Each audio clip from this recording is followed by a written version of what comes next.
Alright.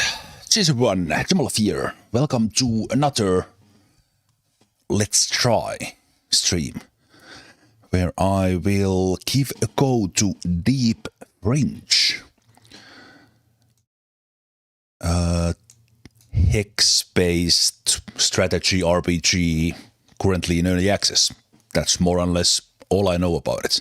Apart from the fact that it's apparently very punishing and hard, which kind of caught my attention, and the fact that it's set in some sort of post-apocalyptic setting. But let's fire up the game. The game is developed by Neon Studio, and publisher is Thousand Generation, who did share the game key to me. So big thanks to them, so that we can check this out. But let's run Deep Fringe and see how the game plays.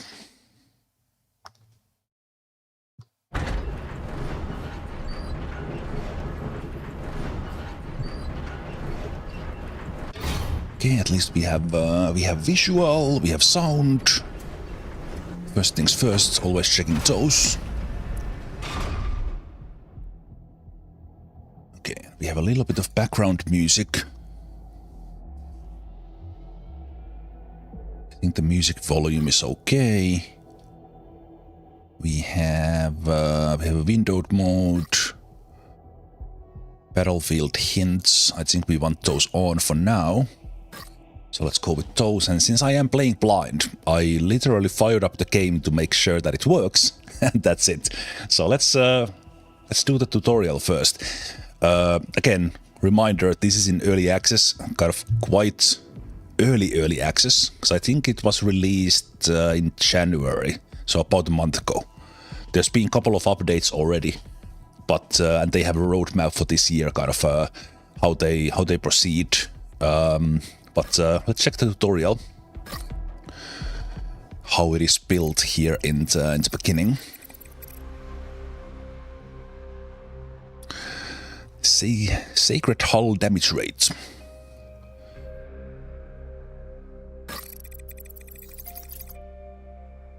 Right, one thing we'll probably learn more about the game, but it seemed to be based from the setting that it's kind of that all or most of the organic life is gone as far as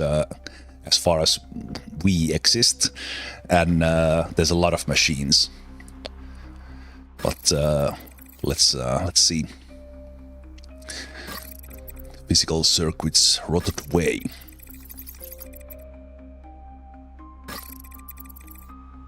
Okay, as far as tutorial goes, I wouldn't have this sort of again, I'm immediately giving my thoughts as I am trying this.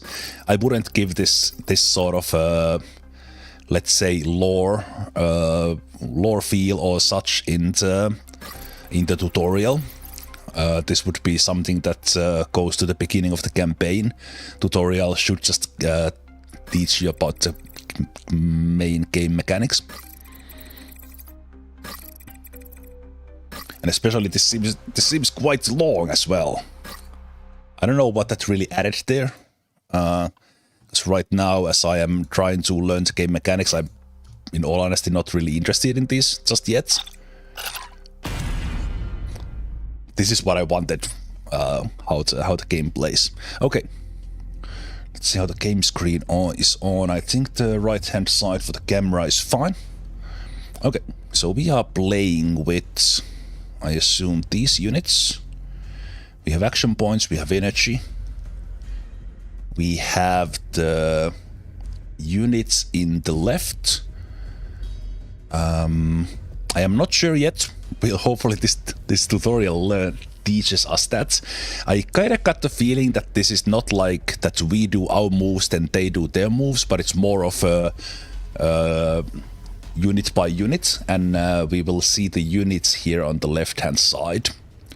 But let's see. So this is our unit. Okay, we can move that with the right mouse key. Okay. Locate exits. How am I supposed to locate exits? Ah, wait. It's interesting. Okay, a little bit clunky on the tutorial. Like, I don't actually know what I need to do here. Okay, apparently I did maybe locate that exit there. Okay, so we can... this goes in like one hex at a time with the Q and E. Okay, that makes sense. Tactical view is top-down. All right, these are all pretty solid. And again, I can zoom out at any moment. And just based on this, some of the maps will be much more massive than what we are seeing here. Right, and there is we see like blocks of terrain. So there is altitude or changes in height. Okay, so this is our guy. We can. Okay, the game is just telling us. So we have action points, and we move with the left click, which I constantly tried to do because the game had it there. So the game functions with kind of a low number of action points in a way, that one action point is one tile, and then we have energy, which we use for the energy-based skills, which will probably be like the punches and shots. Okay, pretty clearly explained in that tooltip. I like that. Okay, but let's just see how the tutorial works. Ah, okay. Maybe it is our turn and then their turn. We see the enemies on the right-hand side and our units on the left-hand side. Okay. Tentacles can always sniff out precious assets.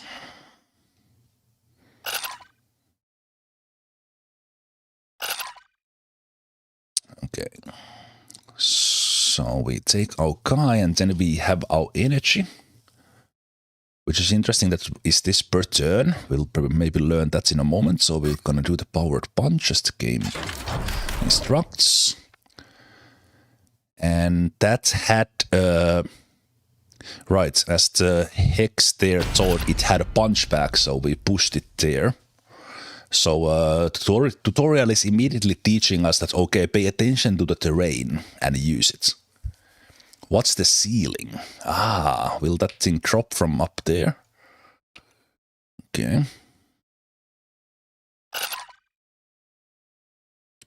Ruins and caves are full of fragile structures. Okay. Ignores target's armor. So it's a little bit unclear, like, is this... What am I supposed to do in here? Am I supposed to go and punch this one somehow? Because this looks like it's in this tile. So how does that? No, wait. It is up here. Ah, okay. From this view, it totally looked like that it's on this tile.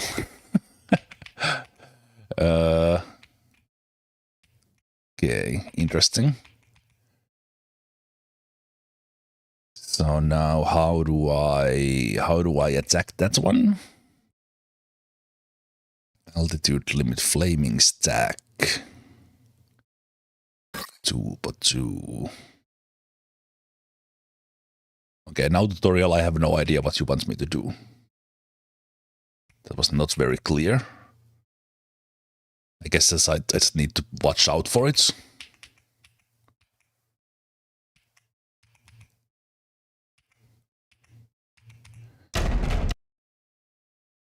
I don't know. I will just punch these guys.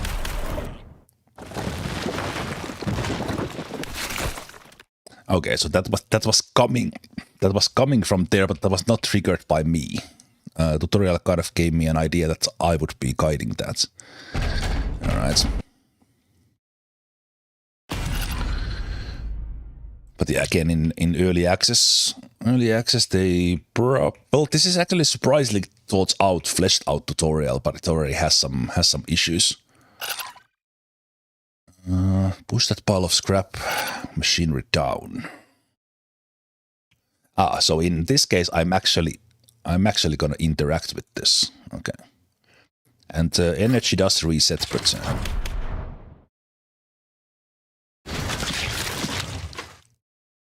Okay, so these are, yeah, this is very obviously that the game wants me to think about this stuff. When enemies hold high ground, observe their foothold. Right, so we can make these pillars and stuff collapse.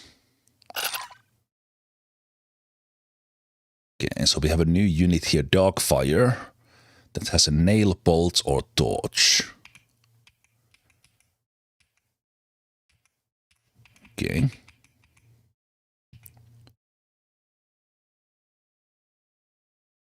Vulnerable. Deploy a torch.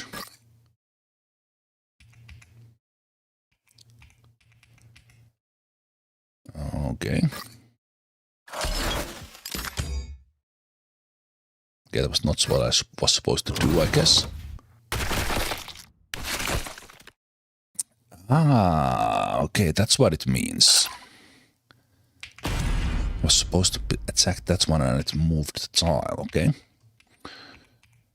Kind of well, here because the map is growing all the time, this is kind of confusing how I'm supposed to be looking at this. Okay. So there's some sort of computer here, and that ends this current mission. Okay. Okay, in a way that was actually a pretty good tutorial, just giving me that, okay, you need to pay attention to the terrain, there's height, action points, energy. Pretty simple. Let's do a new game. No Iron Man mode. Definitely not. Little typo there in the manual. In the manual, loot pickup, destroy the equipment. I guess these are making things harder, so not gonna select those. No selection for any sort of difficulty. It just is. All right. Okay. Let's see how this starts.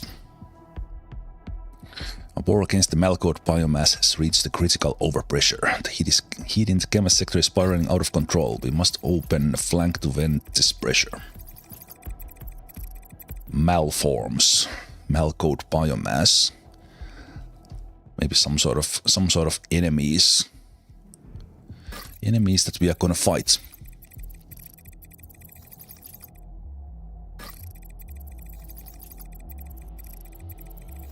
Execute the reforging protocol on survivors. I do not need refugees. I need living components to block the battle lines. Let their piled bodies form our outpost. This adjutant looks like a humanoid. Prime core cases upon you, consecrated one.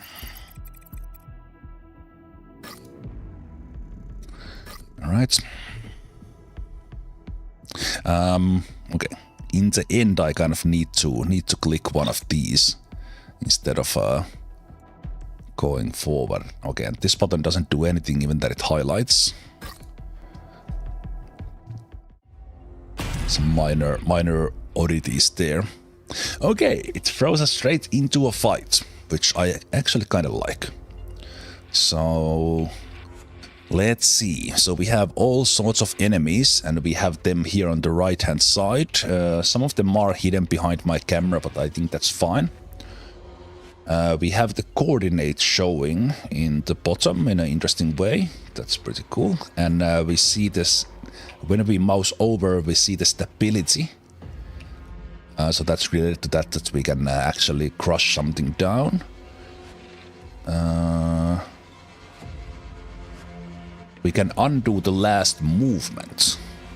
Okay, so if I misclick a movement, I can undo, but this seems that there's maybe limited tries or limited undos. Okay, that's an interesting system. Let me just check this one. Okay. Pretty simple. I think these are all the same. All the same we learned on the tutorial. Apart from the fact that we can select the skills with the numbers. Unit details with U. That's probably important. Interesting, R is undo movement. In my mind that would go to Z, but okay. And you can't remap these at the moment. That should always be a thing. Okay. Let me check if we press the U. So we have Cohort. Okay, and let's look at these symbols. So we have a base damage, and then we kind of see what sort of attack type it is. Is it adjacent? Is there any push? How far can we do it? So one is just melee. If this is bigger, then we'll know that we can do something. And then how high or low we can do that. Okay, that's good. And this unit has height modification. Interesting. We can. That was mentioned in the game's description that there's like terrain manipulation in the tactics. Okay, that's cool. That is cool. And then this unit, heated chainsaw. And then we have acid grenade that does some sort of AoE. This unit does have a lot of energy.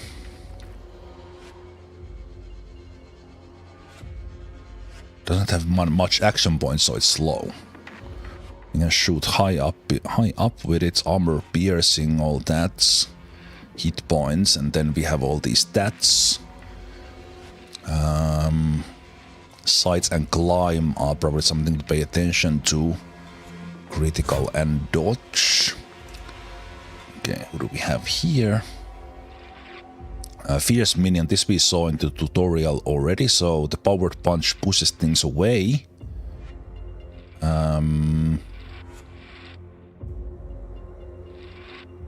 Okay, and we can also punch things into obstacles to get more damage. This is an AoE kind of thing, but still only right next to us, so this is very much like a melee unit. And then we have this one who has the shots, a nail bolt and the torch.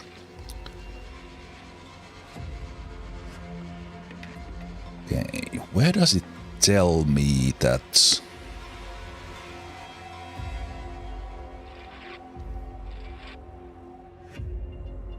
Is this +2 damage? I'm trying to see that. Where does it tell me that this would make the object crush? Or maybe it's just doing enough damage to that tile. Okay, can I see the enemy units in some way?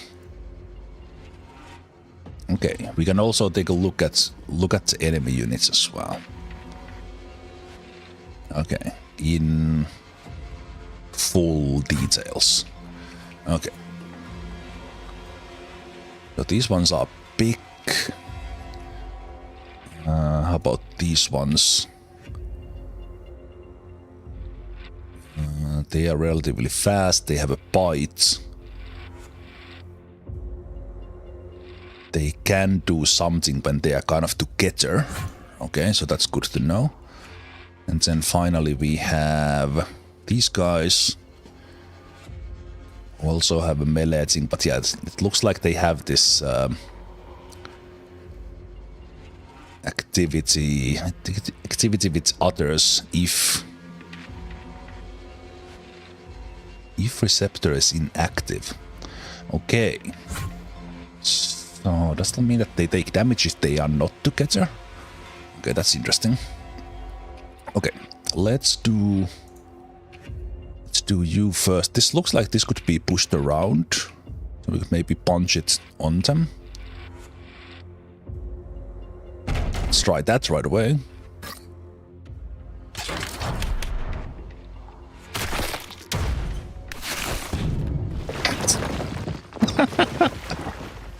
Well, the idea was solid, but it actually exploded instead of pushing it down. Okay, we lost one of these guys. That's a great start. I like it. This thing can't move much. You're a little bit faster. You are a little bit faster. But you also have... Okay, you have the height modification. Okay. Let's do the punch.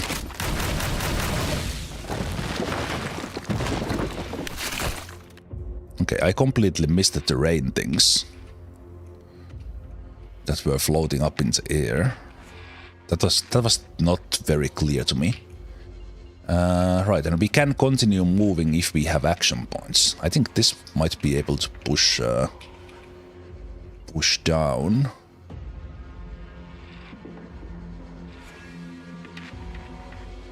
Let's take you here, and that's your turn.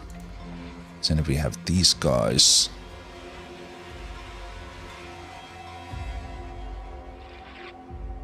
Deploy a torch. Adjacent 2 tiles enemies gain vulnerable. Okay.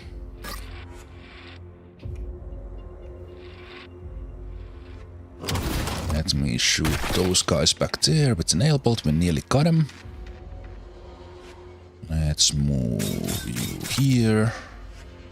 And then we take lastly this guy.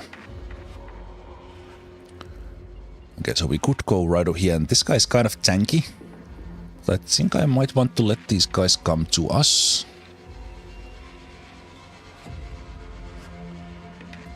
Yeah, I'm thinking of... Let's do the acid grenade thing. So let's move there. Then I either do these guys or these guys. Let's do... These guys can probably climb up from there. This would kill this one unit. Let's hit it like this if they actually... If the acid stays in place. Okay, doesn't just an attack, okay. We could go and hit and kind of guard this place. You know what, let's go straight in. Let's see if we can... okay, we can do... we can utilize the energy.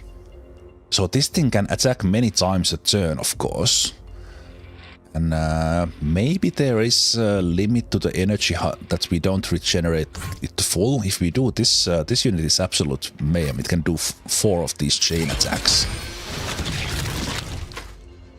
Okay, that's amazing.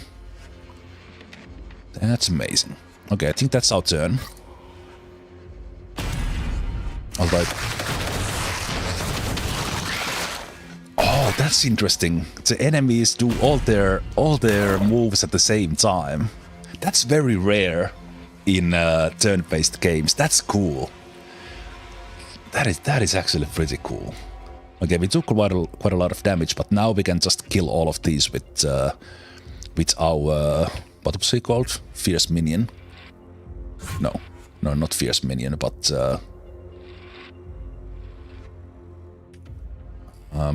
Iron Figure. And we do get all the energy back. Okay. Let's do those guys. And... oh, right. This attacks multiple tiles on the second attack. That's an interesting... ah, yeah, there's chainsaw, and then you get the chainsaw cleave with the second attack. Ah, that's cool. That is cool. Let's use the energy to get back in here. And then let's see. This is pretty rough units. But with this guy we can attack multiple times. Even that I did screw myself and blew myself up. So we can punch this guy, and we can punch them again. And they do go backwards with that, so we can kind of back away if we like. Then, let's see, height modification, so we could kind of crush this guy down. On allied target, restore HP.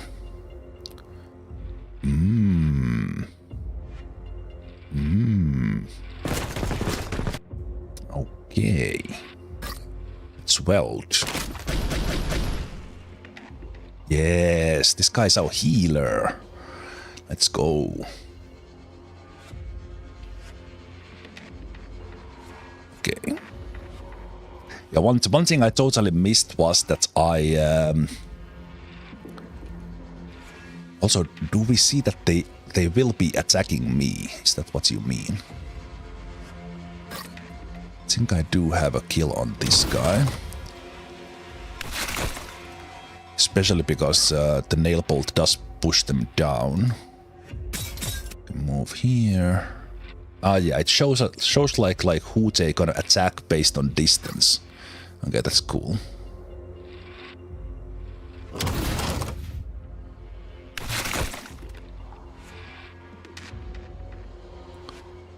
And then we have the dodge. When you do your moves, you see kind of who is vulnerable. Okay, that's pretty cool. Okay, these are limited use, not energy things. That's clear. Just see that is there anything I should be doing here. Flaming stack. I should be using my one-time items, but you can't move any more than that. Okay.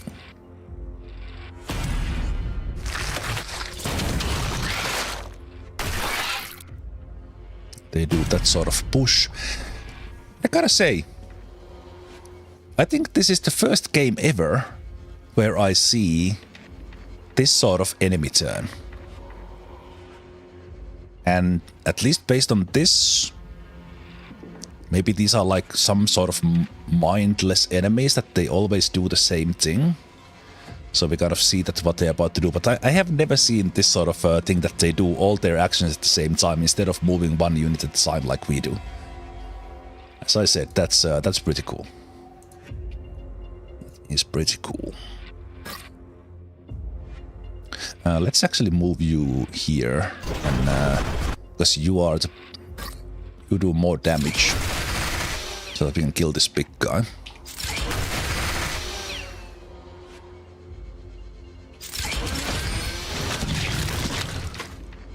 Chainsaw! And you can use your nail bolt to finish this, and that's battle.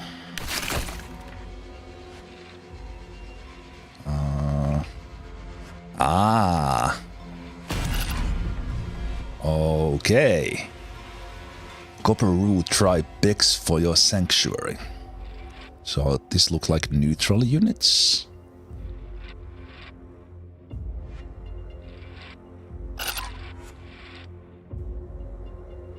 Three protocols available. Prioritize stronghold occupation. Prioritize elimination of malforms. Initiate immediate reforging. Simulate tribal labor.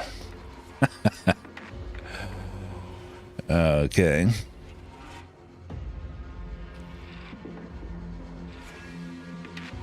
So does it mean that we can go here?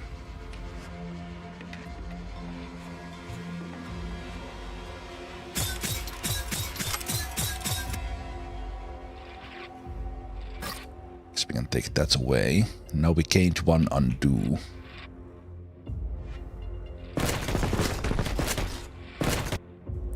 Okay, this is actually interesting. If are we gonna stay on this map instead of having like that separate strategic layer? Let's see how this develops forward. But obviously we don't need to attack these guys. Okay, will they attack when we get there? Knife man. They are shown as enemies, but they are currently yellow.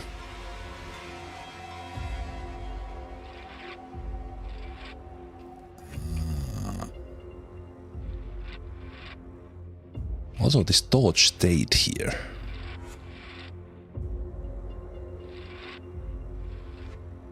Wonder if I can I collect it back?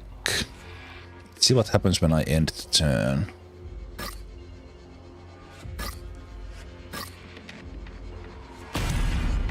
Neutral round. Yeah, just based on that, it was showing this sort of retaliation thing. Are they gonna attack me?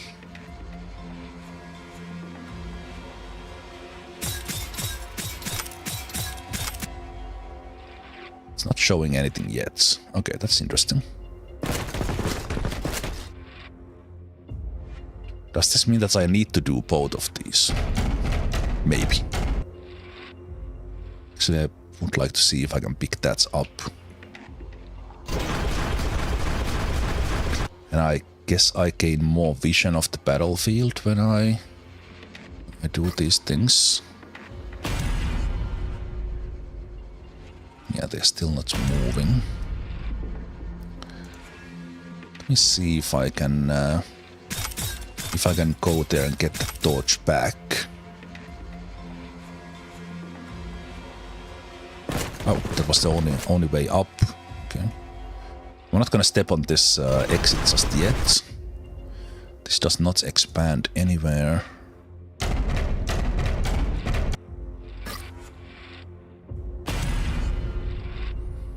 I'll just step here first.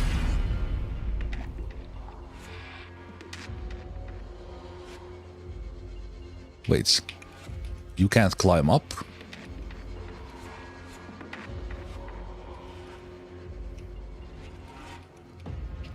That's interesting. This unit has better climb, so it can get up there. That's cool. It's the only unit that can get up there. I also wanted to go see if I can get this torch back. Okay, now that's interesting. Wait, now you are showing I can get up there. Okay, that was confusing. I thought I had this unit selected.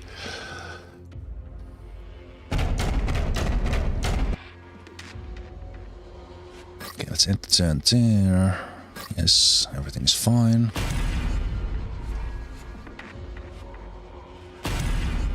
And let's do this first. Okay.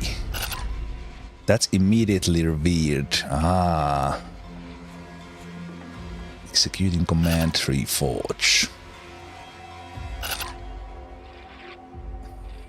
Fuck your gospel. Oh, they didn't like that. They didn't like us assimilating them. Wait a minute, we are the bad guys.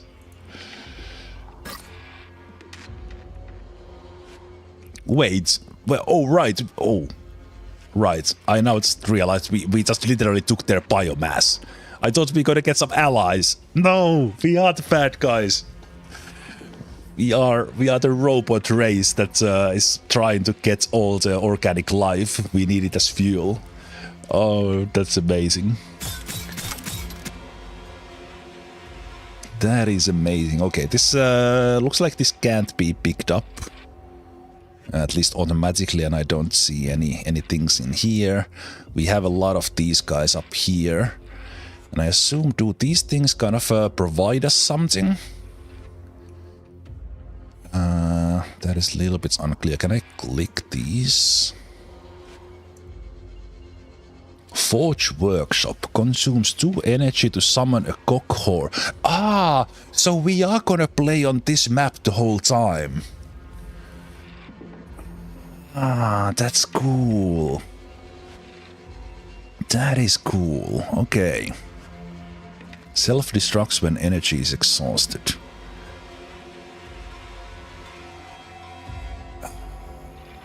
We're gonna get more units from here. We're gonna get our own. Okay, cool. Okay, so everything we do happens on this map, and it expands over time. Okay, that's cool. That is cool. I was for some reason, because more or less every game I have played in like the last I don't know 15 years, they always have like the battle is on a separate map, and then you jump somewhere else. Yeah, exactly. That's our objective. Assimilate all organic life. I went here with innocent mind, thinking that we are gonna get allies, but nope, we just turned them into a biomass. Oh boy. Okay. Let's see. I think we are higher up here. Yeah.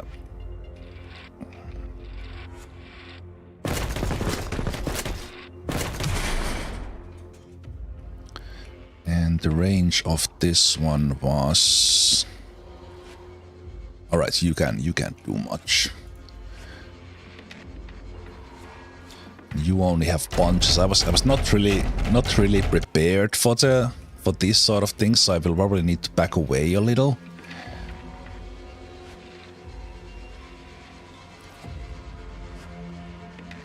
Oh, the acid grenade was only... Alright, I was when I used it, I didn't realize it's only once per battle. At least until we find a new one. So maybe there is like there's eventually an exit on this map, and then we get a new map later. But let's see. Let's back away here. We're gonna fight here in a better terrain. And let them come to us.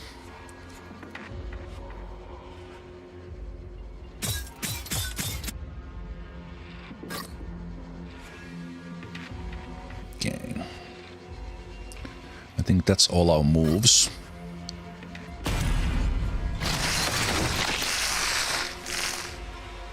Right. That receptor means that they are benefiting from each other. Something is happening there, that they are gaining something from this this pool here. This thing is gonna eat this. Massive mechanical construct is overgrown with tendons made of flesh. Corrupted machine. Okay. I wish I had the acid grenade right now. That would be pretty cool. Height modification. That is 3 tiles away.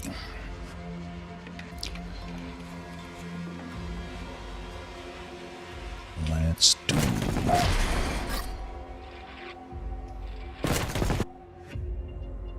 No, you basically, you are just a healer. You need to stay in the back.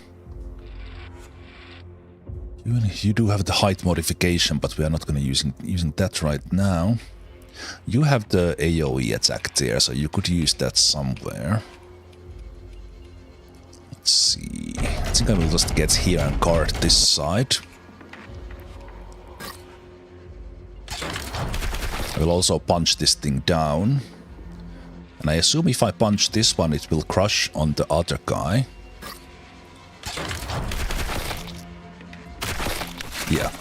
So because I pushed this unit this way and it didn't have a tile to go to, it slammed into the other guy.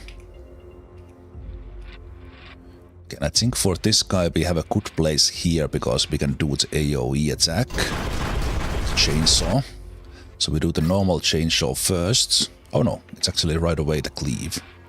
Let's do like this. So we have a tile to go to.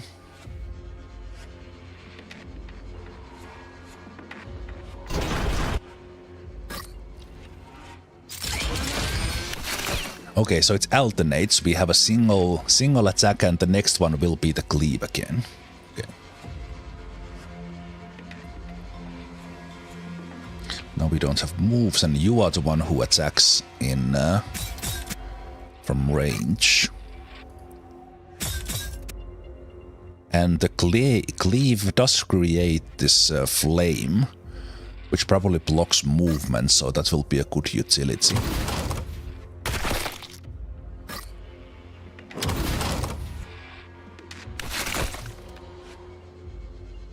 Okay, that is cool. Alright, and we are getting new units from here now. So we have the cock horde. So we have these welders. Right, so I was like, wait a minute, where did we get these new units? So we have a bunch of these healers now.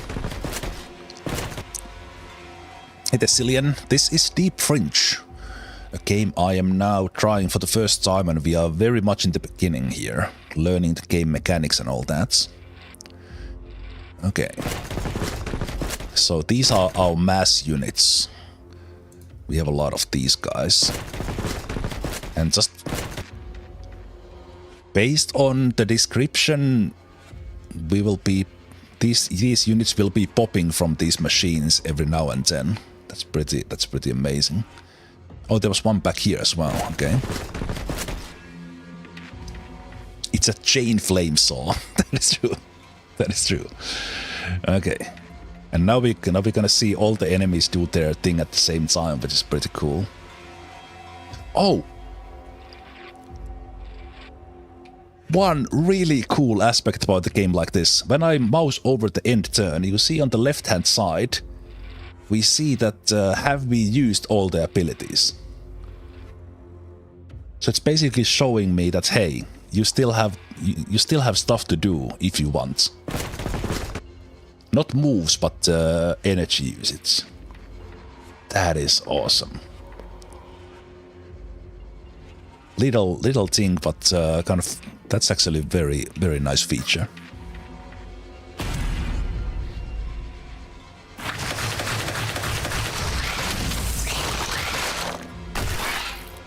Okay. We did not die, but we have like 5 healer units now. So as long as we get them positioned in a nice way, we can heal our units. So let's go here and continue welding. So what we have learned so far is that we, as player, we are this machine race, and we are assimilating all organic life. We need the biomass. So basically our heals are welding the units back together, kind of deal. So let's move that guy there. Anyone else needs a heal? I think you need a heal. So let's weld this guy together.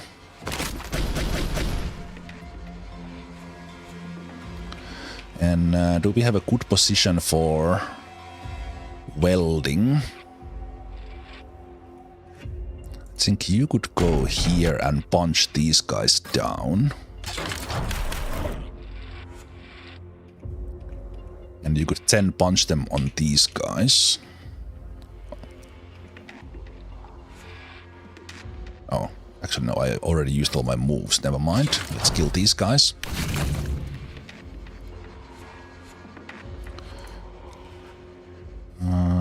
So these are our bulk units. We can, with the same weld, actually also do damage.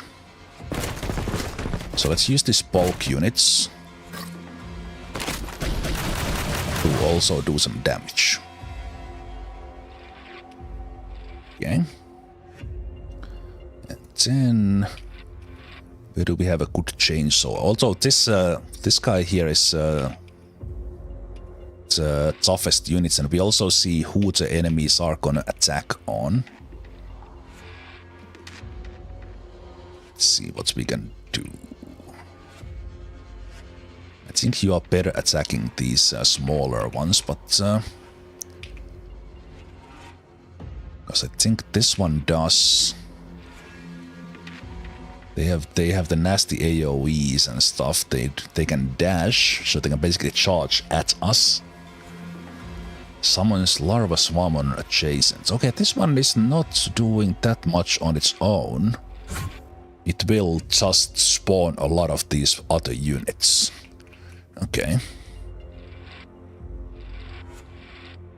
We have these mouse over things here. Okay, that's cool, that's cool, that's cool.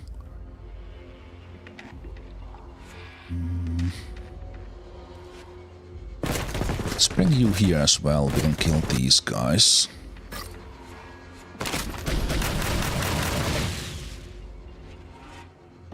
Actually, we couldn't kill them because we didn't have enough damage. Let's bring our horde units up. So we basically turned the local tribe into these pork pork horde units. Are we pork? Yeah, we just keep getting more of these guys. Holy shit! Every turn we get more of these horde units. Ah, the scale goes up quickly. That is awesome. Go forward, my minions.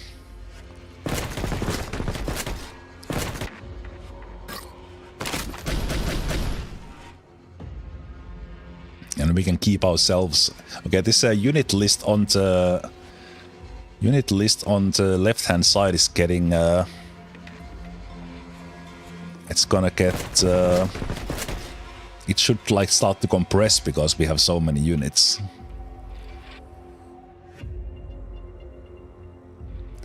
Okay, and I do see these icons when I have actually taken the action that they are done, but yeah, okay. This is... I can already have more units than I have space on the left-hand side. That's this needs to upgrade somehow, because I can't see all my units on the left-hand side anymore.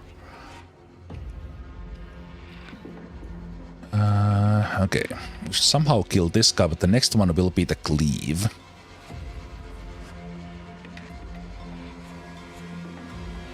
I can use that in a defensive way. Basically making sure that these guys don't attack too many guys and make this shield, make this flame wall here.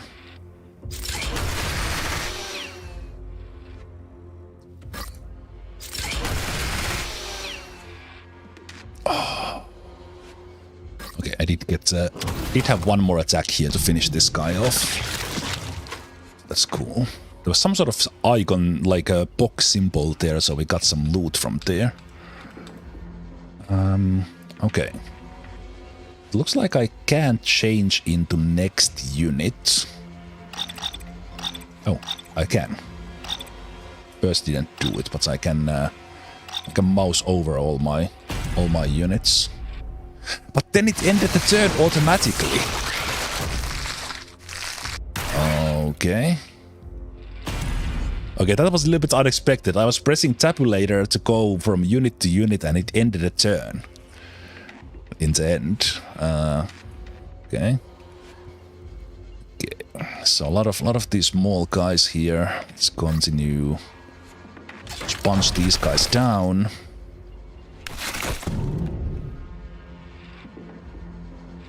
Can I hit from up here? Can. Okay. Can you move over the flames? You can. We have the heated chainsaw coming up. Actually, I will heal you first. Let's weld you back together, my friend. But yeah, that's the left side unit list needs to change. It needs to go smaller if you have more units, and then there's no way you can end a turn if I'm pressing tabulator. I think that was also, maybe I did all the actions already, but that should never happen. Like change a key's action based on where you are in the turn. That's a big no-no. Okay, let's kill this guy. Actually, let's move you here, so you can also weld this unit back together. And then you guys, you go up here. You burn these guys.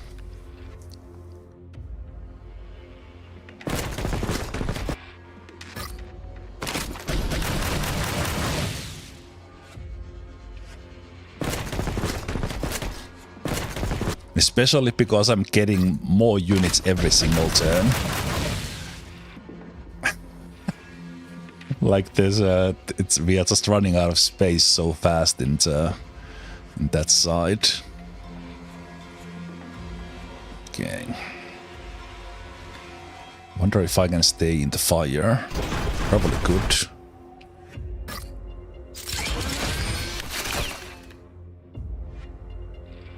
Take you out, but then I can't really use the heated jaw. Let's move you here.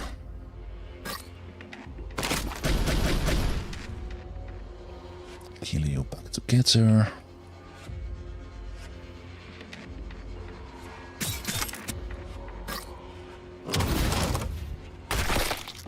So this guy, this dark fire, is my only ranged unit, really.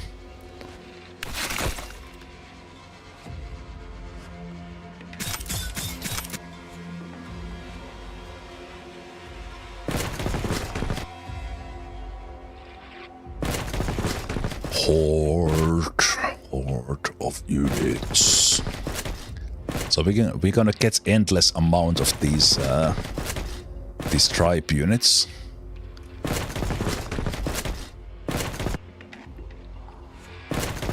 Serve me, biomass.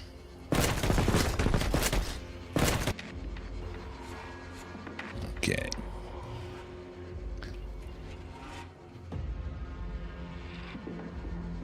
So you can still do stuff. Let's get you here.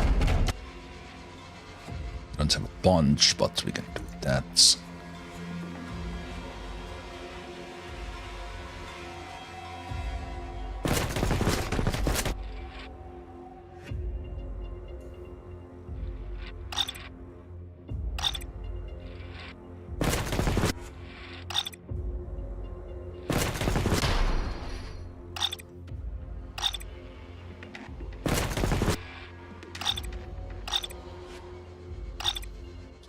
Once I get through everything, this will end the turn. Now I know it, so it's kind of okay.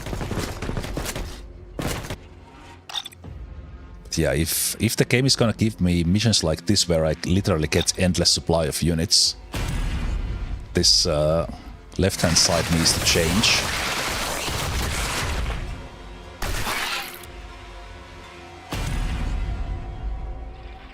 So we take a lot of damage, but because all these units, these Cock Horde units, these are basically healers or attackers. We have no worry here of actually dying, as long as some unit does not one-shot us.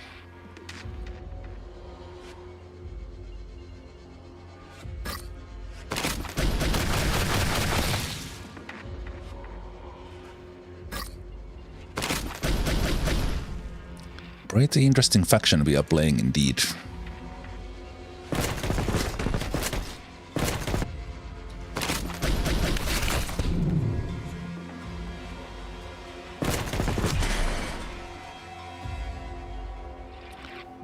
Okay.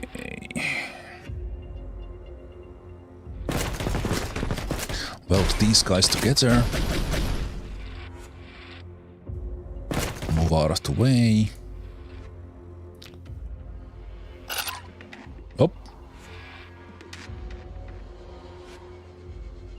Lord of Blackbeak. You have chosen combustion. You are the ash of ember. We shall be unquenchable fuel. Wait, what? Turn the tribe jeep into a compliant biomass. Let's punch these guys so they hit the guys behind them and get wrecked in the response. And then let's take these guys and weld these guys down. Let's take these guys forward because they are basically expendable because we have endless supply of them. And let's take... What is this? Can I punch this towards those? Let me test that. I can. Okay, so I basically threw this throw this terrain object towards them. Not necessarily the best use of my points, but whatever.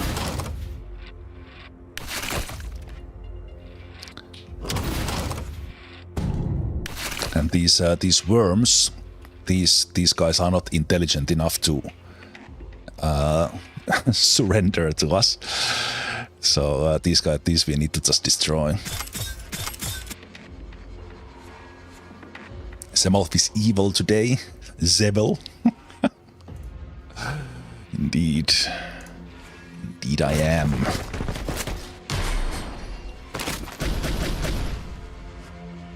Okay, you were actually already fully healed.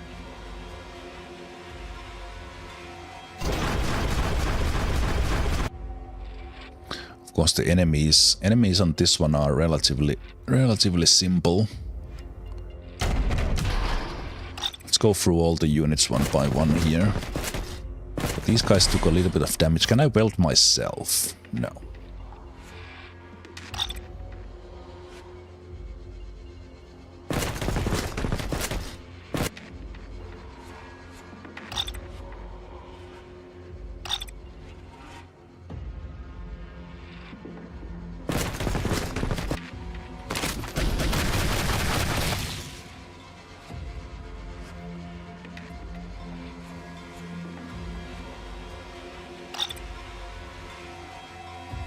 So I don't have movement. I would have an attack, but I can't move, so I can't attack those guys. I think I can attack from up here. It's not too high for the attack. You are fine. Ah yeah, all the tribe's biomass was turned into units. So this is all we have, which is a lot. We started with 4 units and here we are with like 20 plus.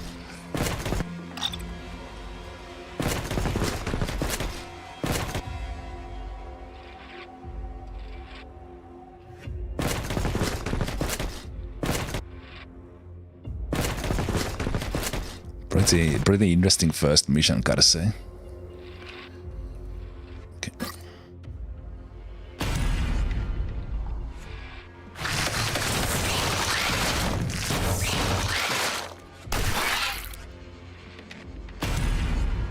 Okay, let's see if we could finish everyone off here.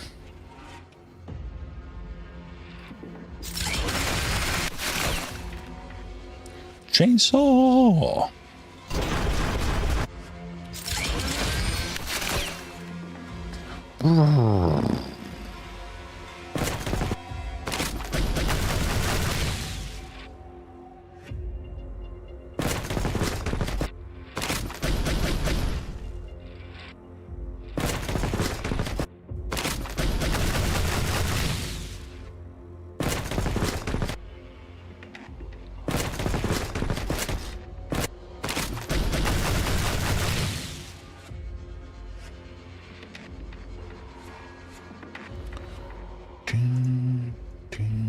So we can freely move through our own units. So enemy units do block us, but our own units don't.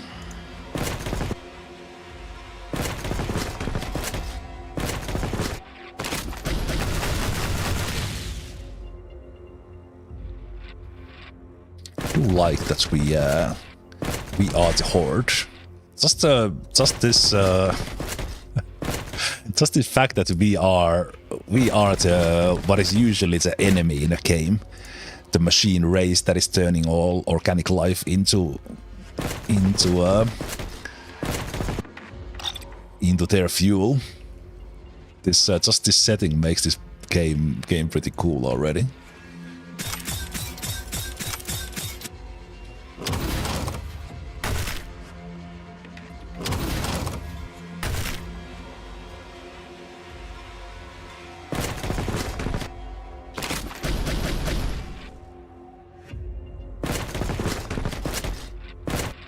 What is this? Is this... do I need to destroy these? No.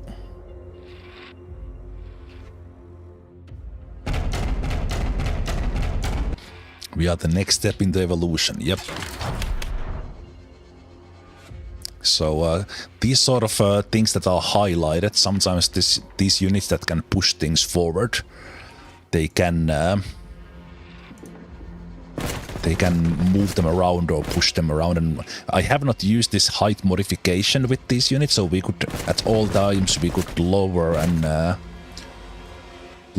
possibly even increase the height of places with these units. Okay, but this is a lot of units we have. I don't need this many. The main units are kind of here.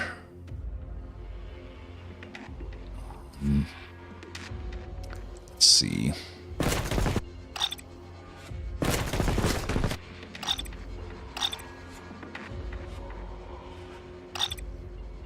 So I would have good attack, but I don't have the space there, so these guys are done. So we basically have one turn to go here.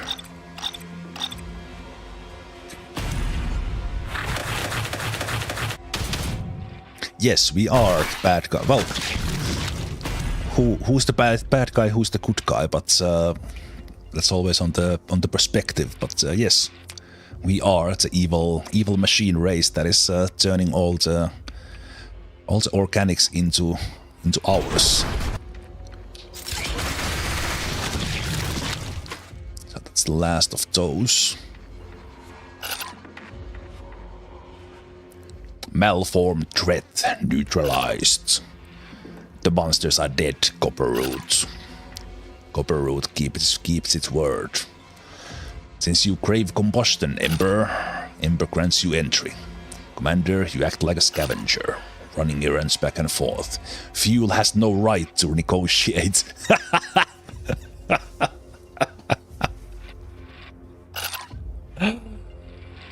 That superfluous logic of trade is nothing but a rust spot on your mind. Love it.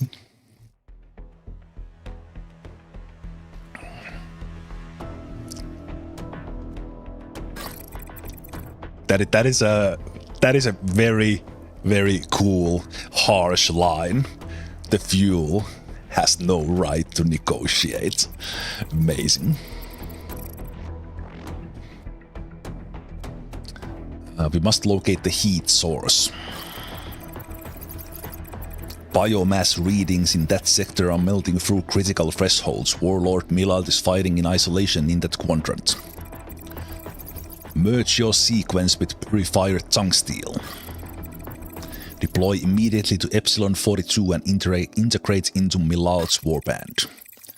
Operational command transfer to Millard. Coils preheated master ready to hammer. Your joint mandate. Locate the core threat and then extinguish it. Directive confirmed and uploaded. Reinforce Epsilon 42.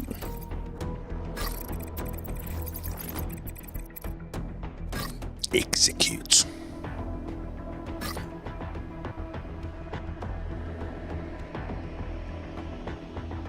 Mission reward. Ooh, we got all sorts of... Oh, right. We... Basically, because we are mechanic things robots, we get to modify them. I'm not gonna say like mechs, but kind of like mechs. So it's been cool. We also collected twisted organs and apparat remains. That is cool. Okay. Broken remains. Malfunctioned corpse, pseudo metal, molten scrap. So I guess now we do get into the strategic part of the game. Let's see what happens. What can we do with our things? Okay, missions. What do we have on top? First things first. Let's save a game. This doesn't mean that I... Okay, I did save in there. Let me click this one. Just see how it saves. Yeah, so it's auto saves after battle. I think it auto saves also during the battle. There was in the very first version the game was not saving during the missions. Okay, but let's see what we have here. So we have factory, missions, preparation, trade. Let's look at the preparation first. Inventory verified. Deploy the units to combat efficiency boost. Man, we have like we have ton of these things, and we did get this tongue steel units. Okay, this is a little bit confusing view. Are these upgrade? Attack 2. Ah, okay. I can just deploy them. Deploy them on. Okay. Tactical data link. Rate figure. Now some of these are new units to me, and I don't know what they do. This thing has a lot of hit points, but no attack.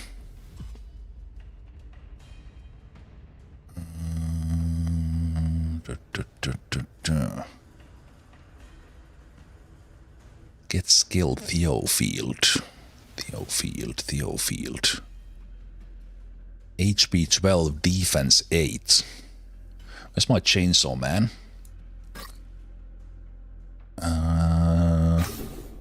Let's put carbide plating on it.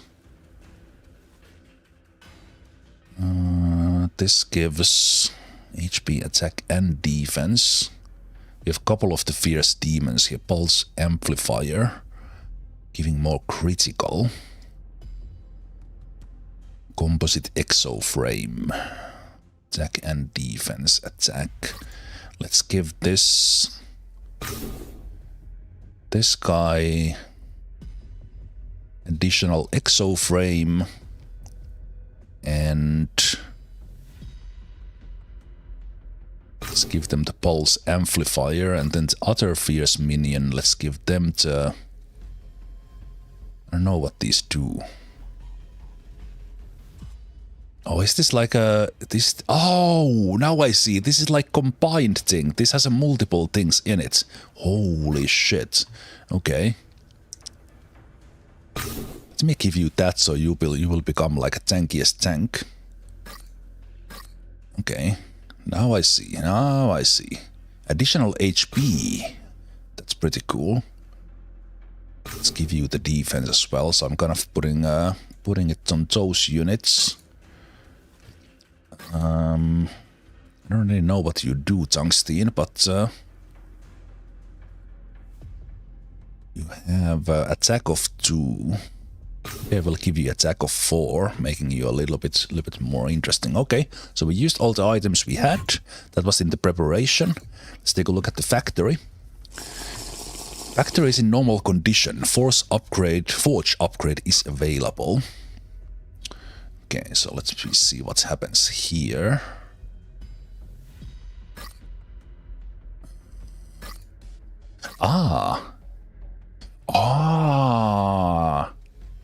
So we can improve the unit. So this is kind of, let's say, research, and we use these points on it. But looks like not everyone has stuff yet in them. Okay. Plus shield after dealing damage to unit. Additional damage when attacking more than one unit. Additional damage when causing collision. Range and sight. Immune to fall damage. Let's take recon module on this guy. Ah, these are like you choose one or the other. Ah, that's cool. When no allies are within adjacent tiles, deal true damage. Immune to collision damage, okay. And since we have a lot of these units, it might make sense to upgrade them.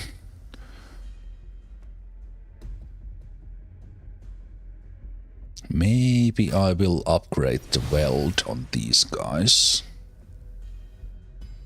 Let's do it twice. Weld distance 1 with 800. Okay, the freight figure does not have anything in it.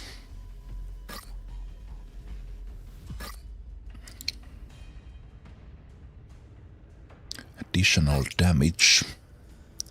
Resist arson and armor piercing. Gain skill, death-seeking charge. And charge on things cost 2500. Okay. We don't do that yet. Let's see how this goes. Power surge. Displacement can ignore climb. I do like this shield. Kind of have these guys as our tanky units, so let's do that. And do I need to take this to full before I can pick this? That's probably how it works, right? Yeah. Okay, that's enough already. Preheat. Arson. AoE for flaming stack.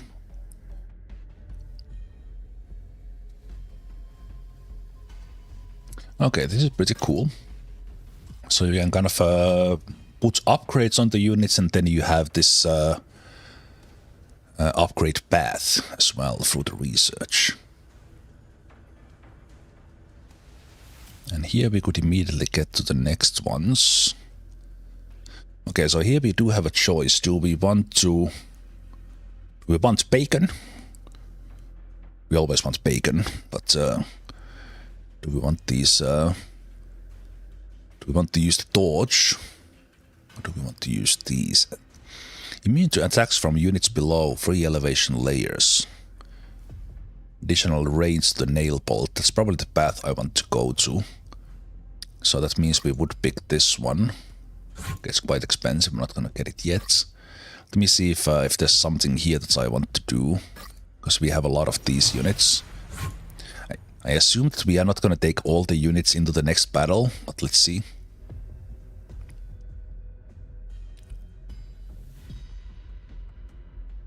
When adding shield to target, in one instance target gains additional shield.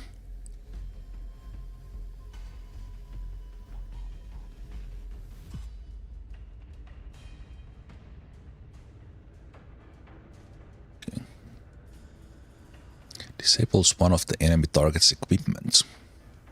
Right, we're probably gonna see tougher enemies coming around. Okay, we do have a choice here. We're gonna go for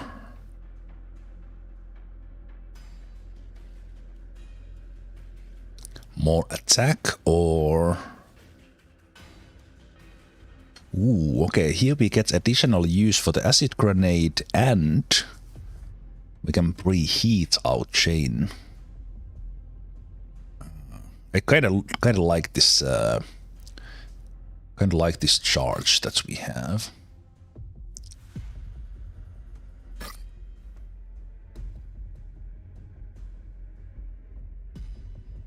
It was more expensive. I think I will take the recon module here because we get more sight from it, and I will save a little bit of those points.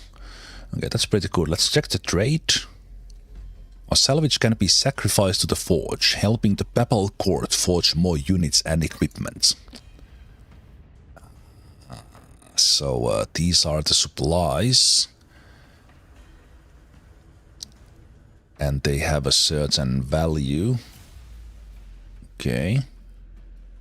Rail pistol. Okay, I'm gonna assume we can just okay, this is a lot of money that we can get from these things. Okay, let's see. So if we okay, first we need to sell them stuff for resources. We're gonna use the same thing here. Let me sell 5 of these and see what happens. Wait, is this the same fuel we have for here? No, not this one. This one. Ah, okay, that's interesting. So basically the game has one currency, which is used for everything. That makes sense. But I don't know is that do I need this stuff for anything else? I guess not, because the game is not really telling me. It's basically just turning and selling into everything. But maybe I'll just keep some items because I don't know yet what I need. Molten scrap, pseudo metal. But yeah, looks like you get a lot of. Get this. This is a little odd. Can't I like basically upgrade all my units to max? Because I have this much loot from the first mission.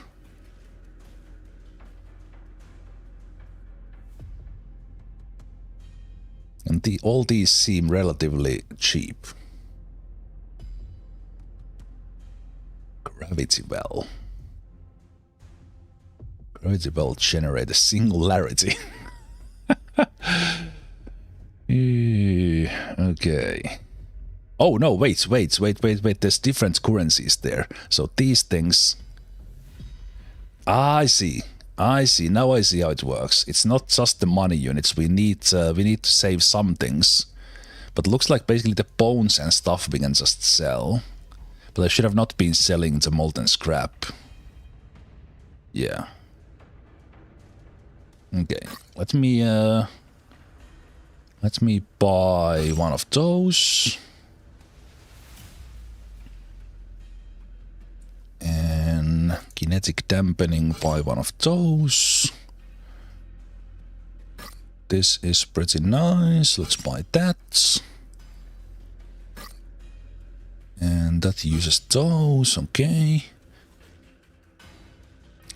So from what I see now, the apparent remains and the twisted organs are not used for anything, but these others are used as... and I can also buy back stuff. Okay, that's very nice. It's very nice.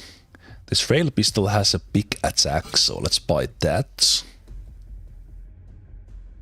Attack on defense, and I don't have whatever this requires, the ancient crystal. And I don't have gas ore for the gravity well. Let's buy that. Oh, and we can also buy new units. Oh, okay, this is pretty cool. Okay, interesting. There's gonna be items and modules, but they are currently locked. Maybe not yet in the game. There's a lot in this game I like. Like already, just this base system that the game has. I'm really interested in this, that we are basically using the same... We're using the same currency system, but it does go up quite fast. Like the initial costs I did were the base upgrades kinda cheap.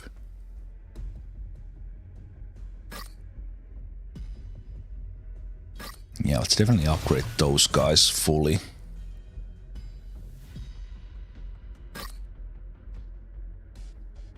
Upgrade those guys fully. I wonder what the freight figure does. I think I do want to give you the dash with the 2500. So then we lock ourselves out of the one path. That's interesting.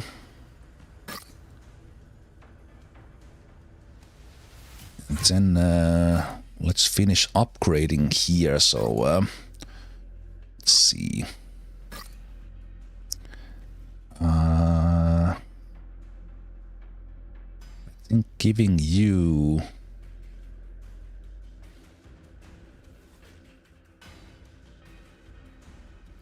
Let's take a look at this tungsten. Let's give you the magnetic rail cannon. It's a kinetic defense.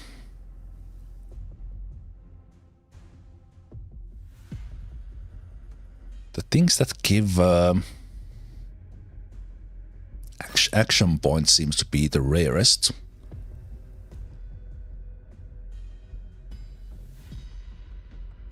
This kind of increases everything in it, but you already have it.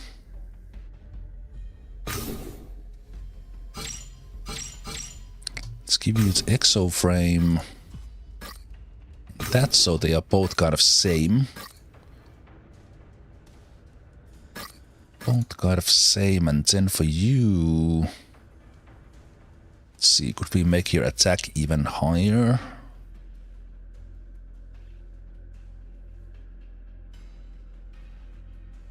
I just wonder that is this a separate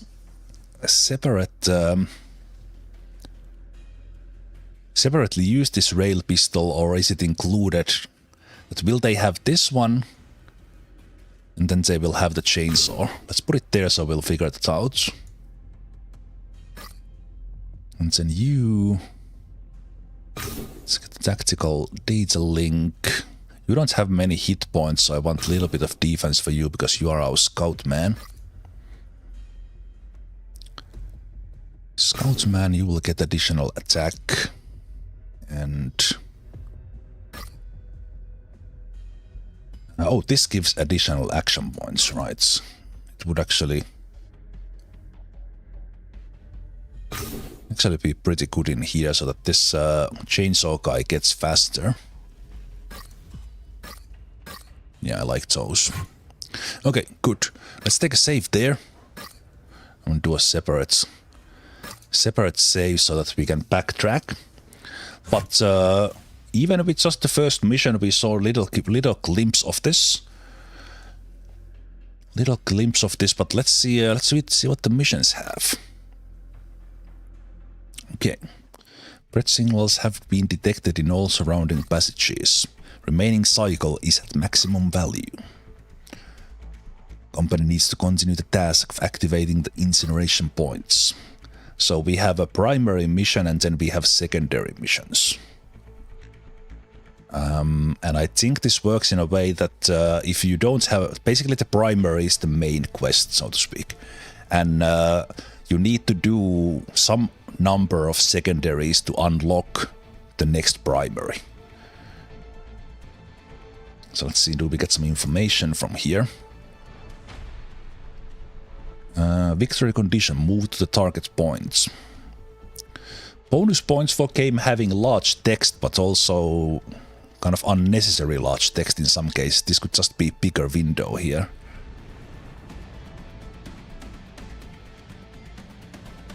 And also because all the mission description is in this machine talk, it kind of makes it a little bit difficult to see that what the hell are we supposed to do. Do not maneuver blindly. Okay, that seems scary. Unit cost, select unit 5. Hold on until 8. Okay, so that's kind of defense mission, okay. Gotcha. Wandering Echo. Select unit 2, unit cost 50. Easy. Oh, alright, easy, new characters, material. Oh, there's like what we get as rewards. Okay. Okay, this is cool. And from here, branching paths, this is hard. New characters, material drops. Okay. Random quest, normal, material drops. Or maybe I will go for the easy. Okay, let's take the easy one. See how this works. Yeah, let's see how these work. Start quest.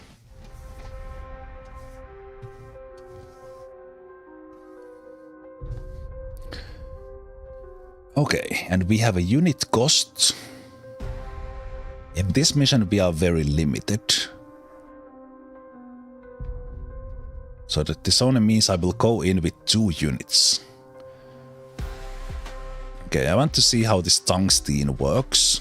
but their deployment cost is 70, so I can't even get them in. So basically with 50 units I should get our Chainsaw Man, and then maybe one of the fierce minions, or should we get just go with one unit who we can repair?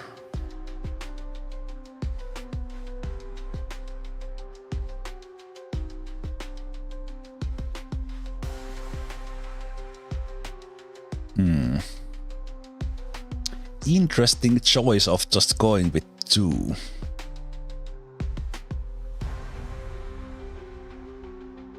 Then we wouldn't have heal. Unless something pops up during the mission, of course. But yes, those who have joined now in the middle of this, who were not here in the beginning or during the first mission, we are a machine race, and our objective is to assimilate all organic life into our not collective, not pork. We just use them and turn them into biomass, and use them as fuel. We are 100% the good guys in this universe. I think I will take the healer unit. I kind of like the fact that we will just go with the one guy. So I will take one horde unit, and I will take the flame chainsaw.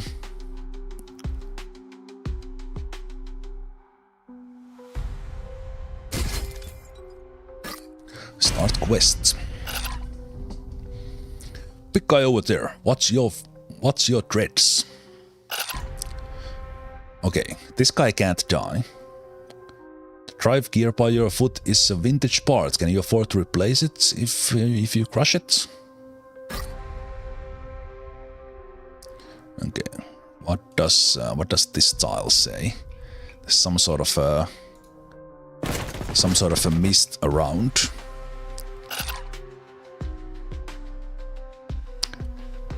Non-combatant detected. ID scavenger.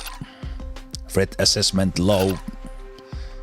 Recommendation: expel immediately to prevent interface with combat sequence interference. Haha, I'm optimizing resources.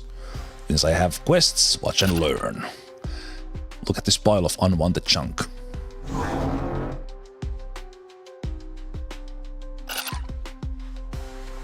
Ta-da! Roundy, wake up and get to work. Anomalous fabrication efficiency detected. Target completed combat unit assembly in high efficiency without production line support. Tactical value revaluation high. Commander, advise observing combat performance. Hey, stop your beeping and buzzing. Heavy convoy like yours is a magnet for high-grade wreckage. Since we are going the same way, I'm sticking to your exhaust pipes. Don't try to shake me off. Okay, so we got Kai. And apparently, if the organic biomass is useful, we will not immediately turn them into fuel.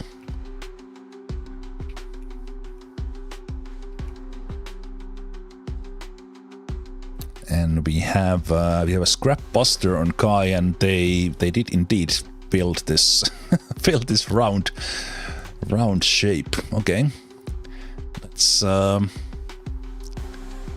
go forward, but not too fast.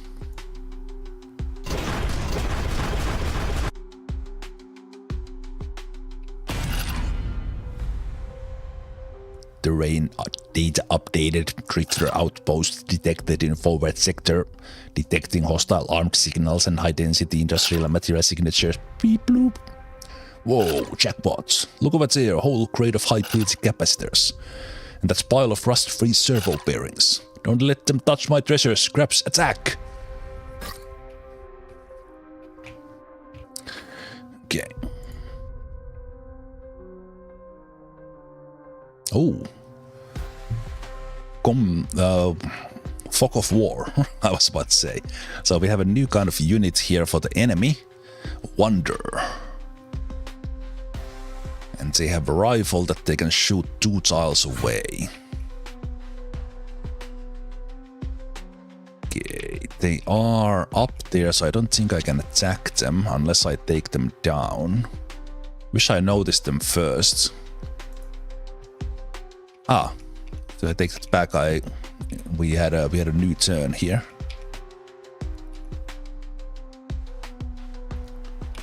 And going up 2 tiles costs 2 action points if you need to climb. Okay, I'm gonna go for those guys. Okay. Death-seeking charge. Like, right, I do have that now.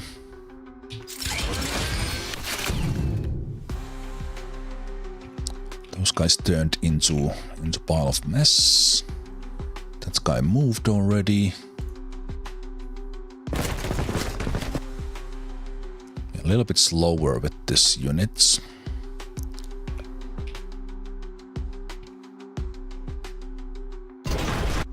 Let's move back here. Okay, let's see what the enemy does. There's a couple of these rifle units. And then, ooh, scrap mortar. 3 units. So we are in range. Ah, crap, I should have checked the units first. This thing will dash 2 tiles. 2 damage. What was the damage on the mortar? 4. Oof, okay.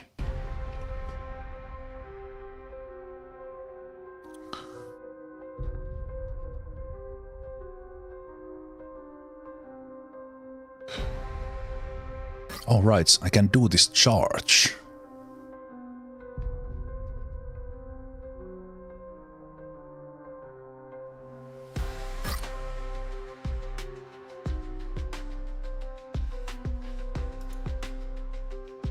All right, but we would need to have a unit there to do the charge. I can't charge into an empty tile.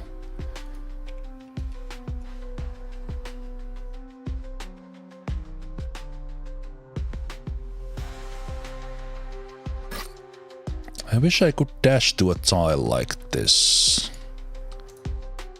But apparently I can't. Because I could now just dash there and then use my other energy into actually attacking. But I can't, so let's end the turn.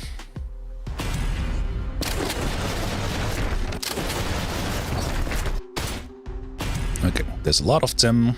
And they did hurt me quite badly back here. Okay, this is a pretty rough mission for 2 units right away. Gotta say.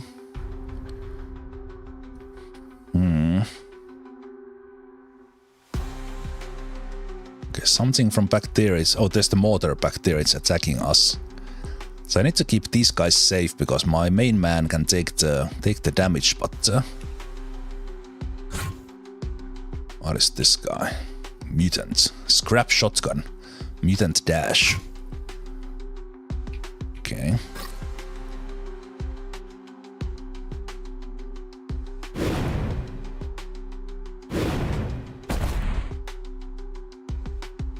Charge those guys up. Climb up and then we...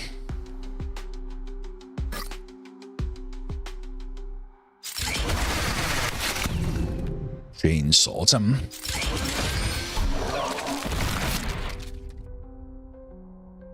So that works. Okay. So you have a limited use of this thing. So we need to keep you alive. So let me weld you back together a little bit. So the mortar is attacking here.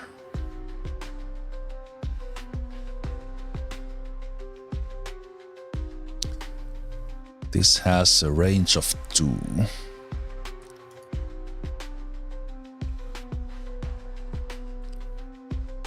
If I take too much damage on this unit, it will die, and now I don't have a unit to actually destroy this. Can I... Oh, right, you can collect the scrapperino.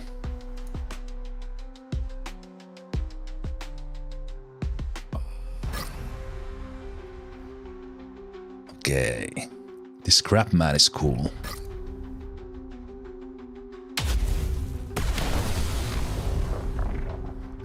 Scrap man is cool. Now the mortar is not attacking anyone because we attacked it.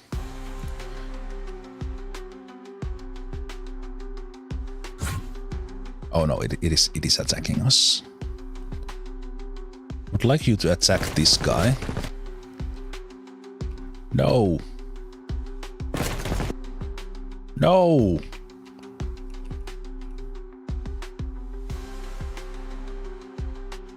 How much range do you have on that? Maybe you will move and attack. I'm gonna lose that unit. Oh, but wait a minute. I still have options.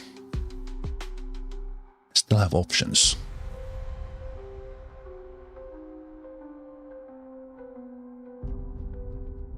I still have options.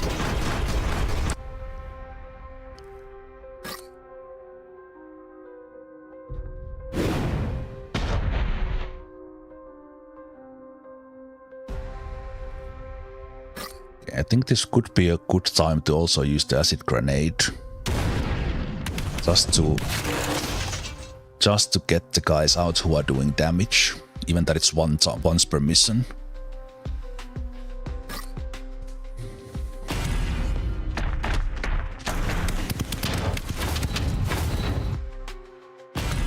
Okay, that's beautiful.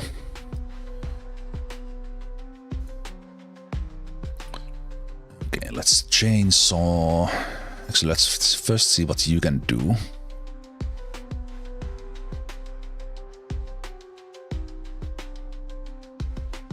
So you only have the scrap.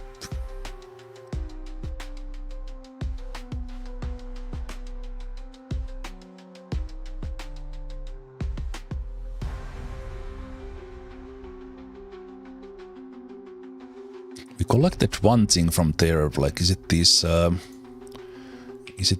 shiny things that you actually get something from? No. Okay.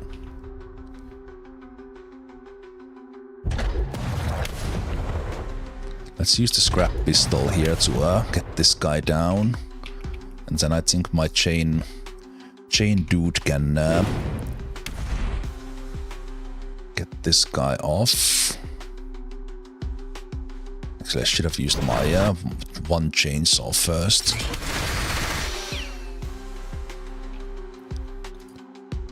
Let me see if I can kill this one. Nice.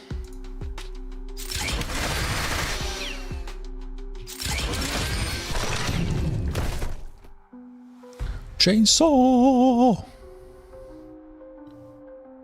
Okay, no enemies around, so the turn ends here. Or turn ended automatically.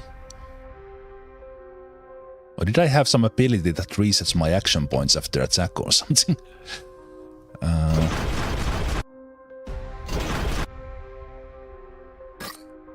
Let's see if more enemies appear. They did not.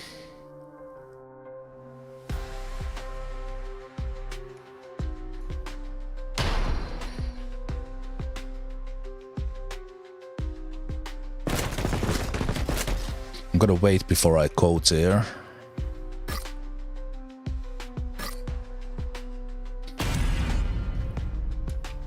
want to see that's what's worth.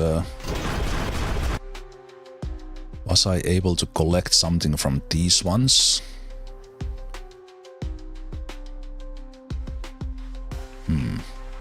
There was a tile that we went to and they collected more of the scrap stuff.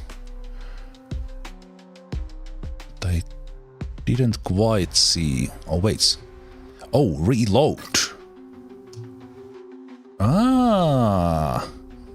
Okay, so we do have the... Ah. I see. So if we have... Okay. So they are not per mission. but we do need to reload them. Excellent. Okay, that was easy mission.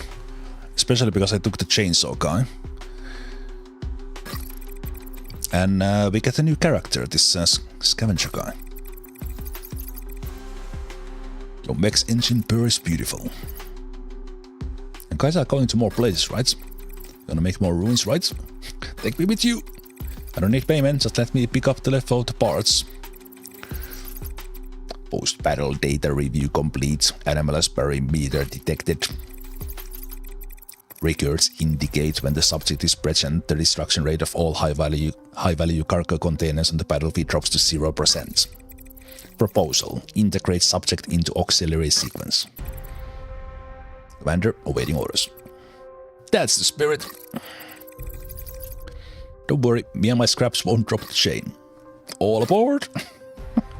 Okay, so now we have a human friend. Well, not human, but some organic life friend who's not fuel.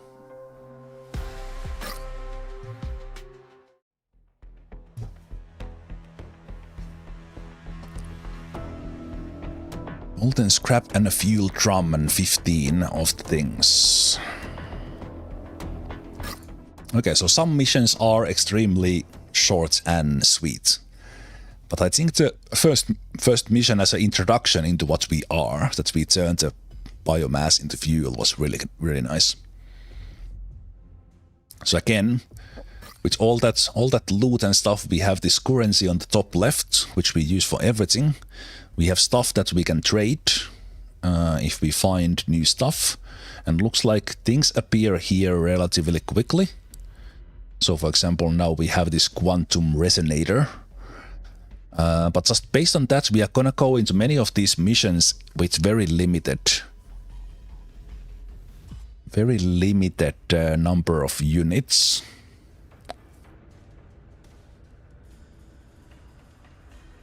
Ooh, this gives additional energy. I like it. Additional energy means more attacks per turn. So anything that gives action points or energy are kind of cool. Okay, this kinetic costs a little bit more, so I do need to sell a little bit of these. So that we can afford that. And then we go here to upgrade our things. Let's see what we do.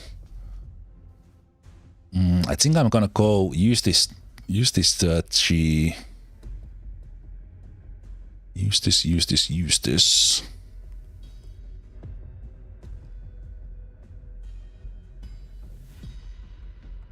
Oh, wait. Wait. If I get all the 4 items, so it's comboing.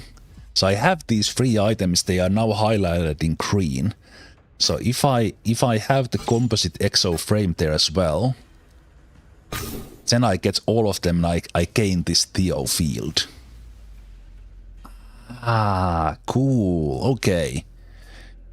Right, so some of these items do combo together. I was kind of looking at it, that's what does that mean, but now I see. Okay. So I should be trying to find all these 4 items for these guys. Okay, that makes sense. Let me actually clear them from here, depending on what unit we use.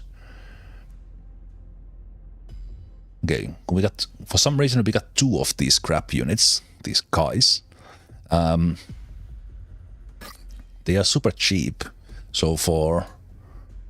but from what I looked at the mission, there was kind of a limited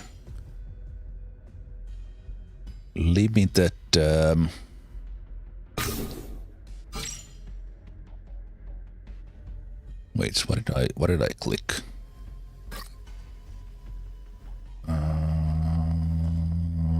Hydraulic joint. Do we have any of these? We don't.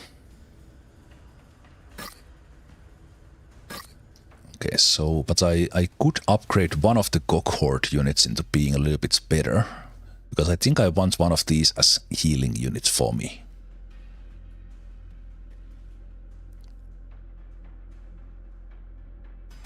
So let's give the... Oh, this takes two upgrade tiles. This gives more energy. We'll take that. Let's do...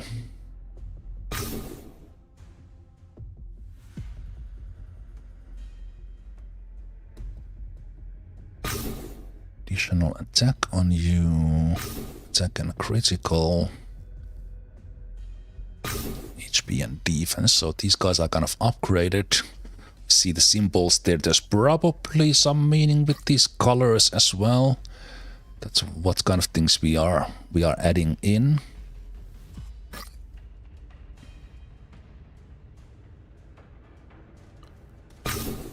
Let me give you that. I'm basically making these two and one of the cohort guys to be the ones we are probably going to missions with.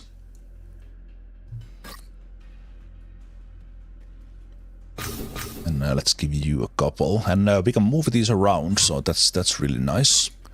Let's save in the second slot. Looks like there's a somewhat limited number of the slots open that you can do manual saves on. But let's take a look at the mission. I think I will take a break here before I do the next one. But so in here we have unit cost 100 and we are selecting 5 units. That previous one was very small because we only had... Oh, interesting. In this one we are not gonna do it with our own units. Oh, it's kind of there's something special in that. Same thing here. Here we do 5 units with 90. But it's hard. That's normal, 0, 0. The primary would be 100 with 5. It's normal. Maybe I'll do one secondary here and then breakthrough corrosive. So we need to do something in 10 turns.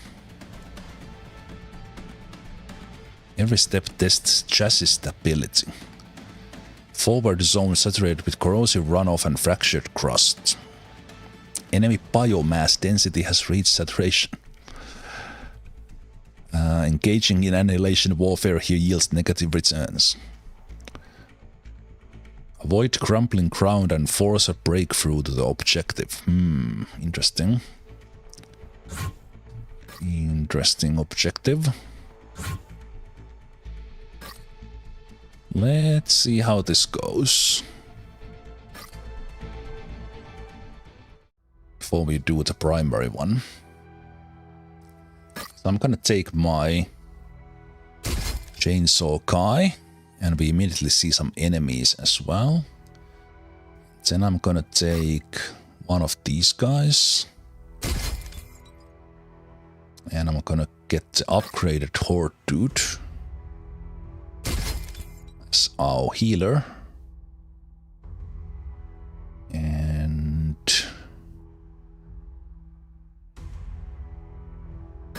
then I'm gonna take the ranged unit guy. They don't have that many hit points. And that would be 80. 5 units, so is this kind of that I'm going underpowered? A little bit. I think that's still what I want to go with my upgraded units. So let's play. Okay, so I immediately see a very nice target for my chainsaws. But here we needed to keep mobile. So we need to reach that point in 10 turns. So let's clear the path.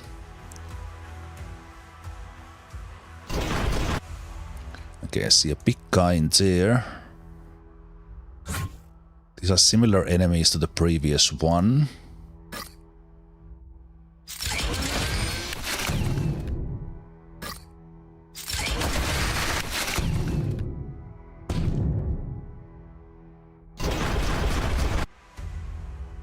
I see a scrap mortar there. I can do one attack still. I could use my acid grenade now, just to clear the path fast.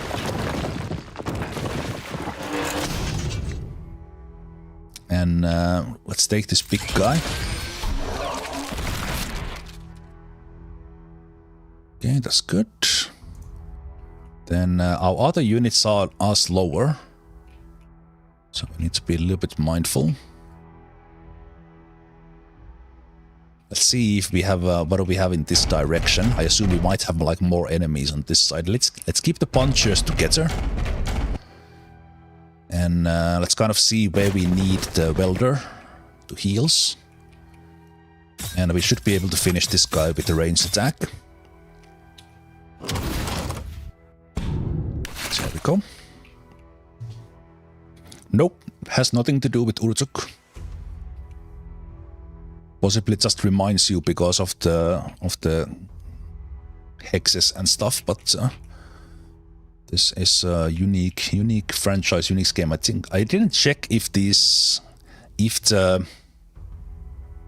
just a moment, if the developer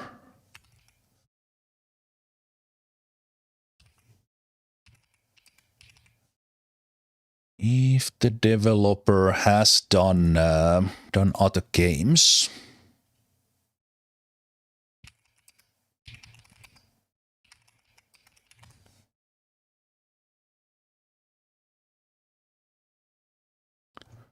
Just a sec. I had the data sheets open I got from the publisher, but I had closed it, so now I need to open it again.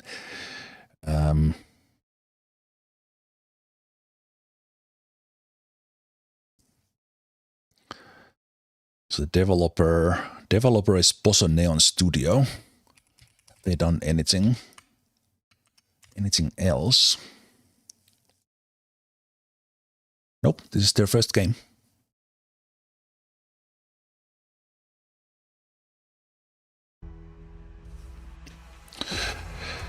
Okay, but yeah, this is Deep Fringe. It's in early access, and we play as a robotic race that is turning all the organic life that is not too useful into fuel.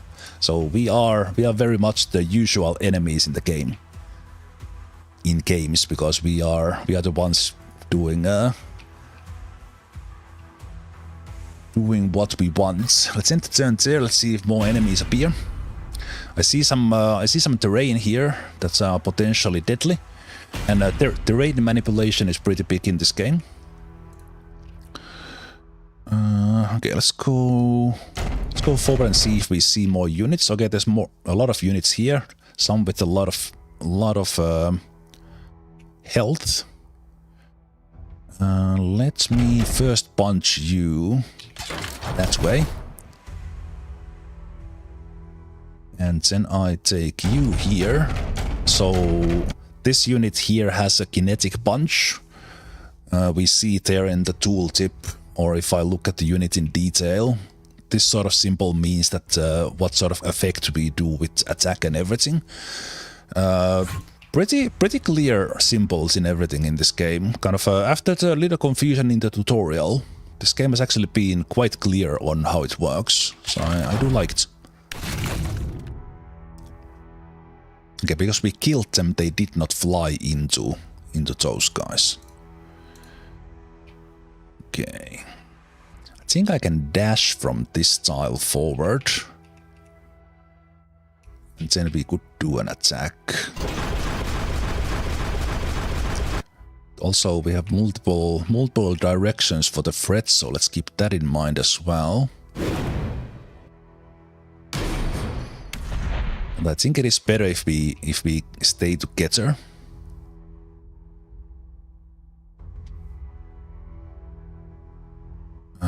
could continue dashing, but let's not get crazy.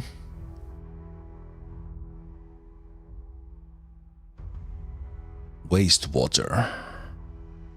That does a little something. So let's push this guy back as well. Oh, the tile was unstable. I didn't even notice that. Oh, that's cool. Ah, yeah, stability too. Oh, yeah. Okay. We need to be careful with those that where are we standing. We need to check the tile stability. So this terrain manipulation is really big in this game. One of these units even has a specific height modification tool that I have not really used yet. But we can modify the terrain to make it kind of better for us or harder, depending on what we want to do. Let's stay together.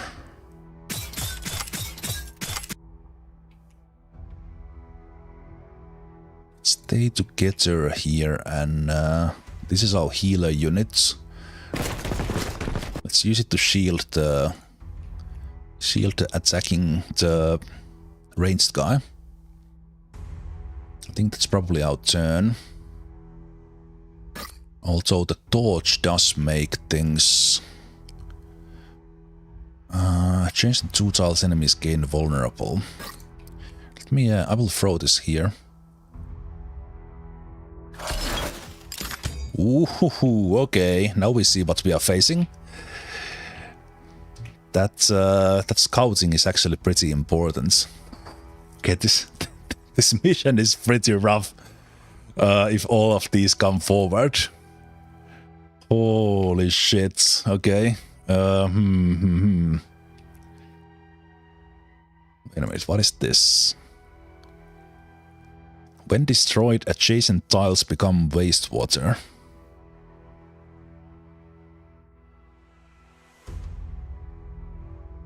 I was considering punching that.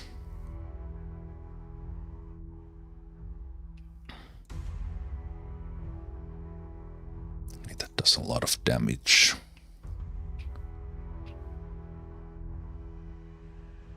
Okay, let's see what happens here. There's quite a lot of them.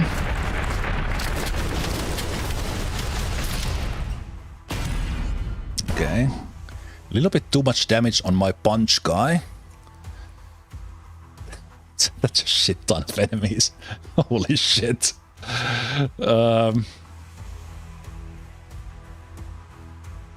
Yeah, we definitely need to get Chainsaw guy in the front line who takes the damage, but if we take all this damage, even the healer can't save us. Jeez.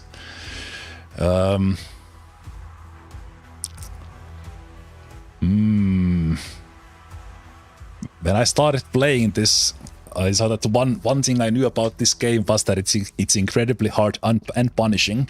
So I think we are facing that now. The previous mission was easy. This is normal. Okay. I think this will drop down because it is unstable. And same thing in here.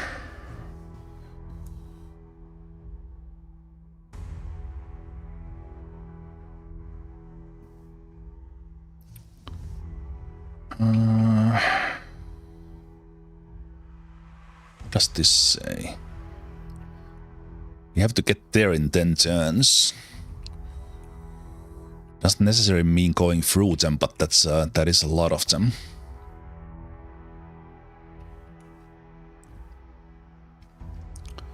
Okay.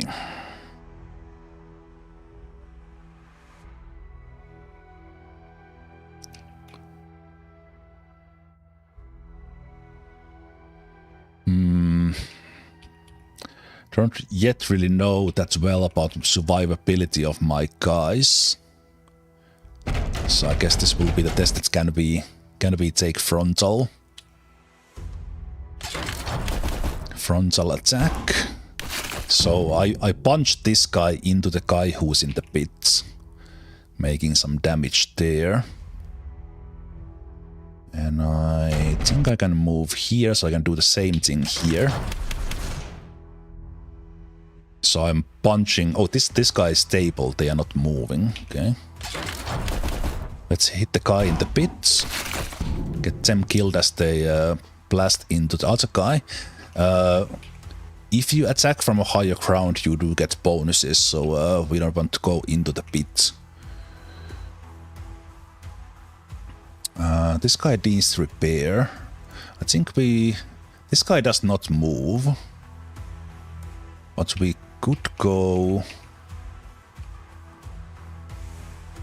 Like if I take the chainsaw guy forward, they do the main thing here. And again, I can charge forward. I could go here with the chainsaw attack and hit all these three. Then I can't get out of the pit. I positioned you a little bit oddly. Maybe you will go here and handle that guy. This guy is pretty nasty as well.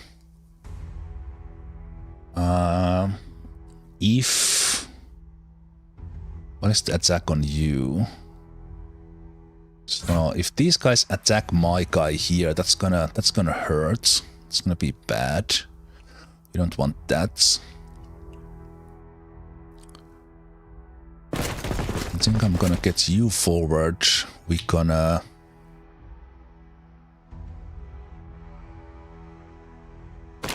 weld you together.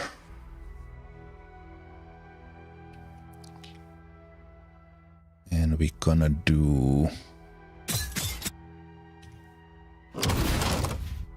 attack there, and that was unstable.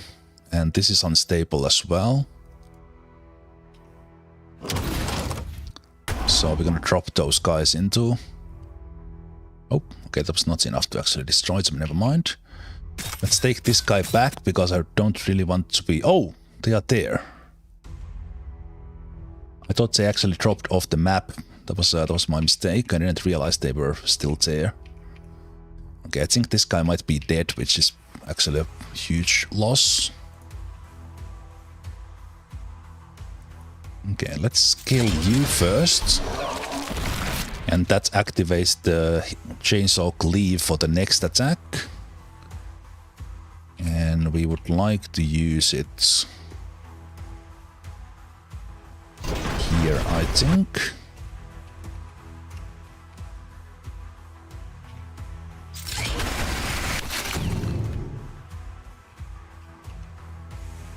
And that did create wastewater out of the tiles now. So now we have this guy here who we can... we charge on them. Do we do more cleaving? We still have 2 tiles to move.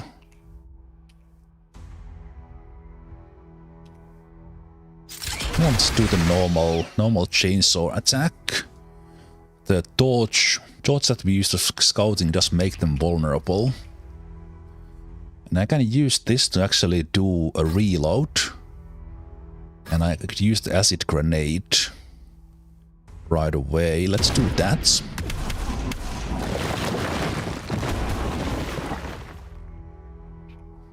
I was missing the terrain pieces there that they were doing stuff, so that was pretty good clear. That's just a lot of attacks coming on some of my guys, which I don't really like. We still have this attack, so we can do it. We can do it here.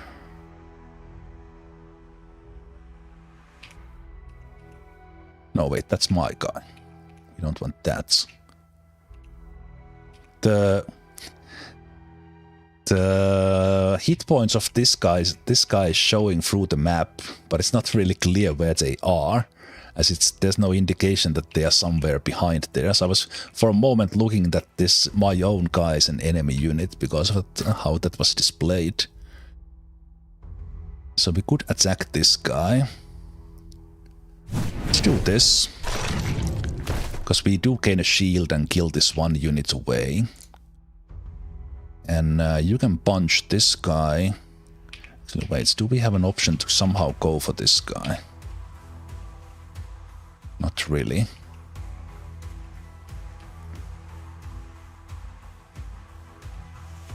And you have less hit points. We could even the damage a bit by not having this one guy taking all the attacks. Let's try to punch this guy. Ouch. Okay, they actually super tough. Yeah. Super tough. But I can move you away. You could go here, but I'm tanking a little bit too little with those guys. Let me see if I move you here. Some kind of evening the damage a bit. And actually I will go use my attack here as well. Because we do gain more shield from that. And then you have the torch, but that doesn't really help. You have move, but that doesn't really help. Can I have some of these guys attack you instead? This would be kind of nice. Okay, I think this is pretty bad. I don't know how much damage those guys do. Do I die here? Oh boy. Oh no. Okay. Okay, so what I don't, the only thing missing in the interface, we have these things, these yellow things here. These are floating up in the air, so they're about to crash down. But I haven't figured out the indicator in which tile they are dropping to, because it's really hard to see. So I think there should be an indicator in the bottom that it's a danger tile. Kind of these ones hanging up in here mean nothing. I think do they even highlight when I click on the tile? No. No, actually they do. Right. Oh, there is those sort of drops there. Okay, that's not clear enough indicator. Okay, how do we survive this? This guy's kind of stuck in there, so I could shoot them down and then do other stuff. Oh, I misclicked. I misclicked. Can I load this? I misclicked on the torch. Okay, whatever. That was stupid. Really stupid. This guy down here is almost dead.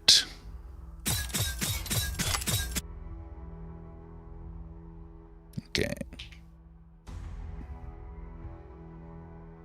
I can't attack there, okay.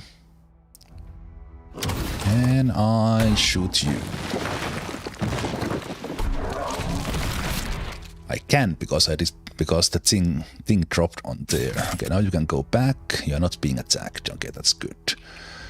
Now, let's see. We took quite a lot of damage in here, so let's use the repair on this guy. Get them back in. I would like this guy to take a little bit of the damage for me. And get my chainsaw guy in the fray. Still have 10 turns to get in there. Oh wait, that is actually the indicator for the dropping stuff, is it? No. Wait, weird. What does this mean?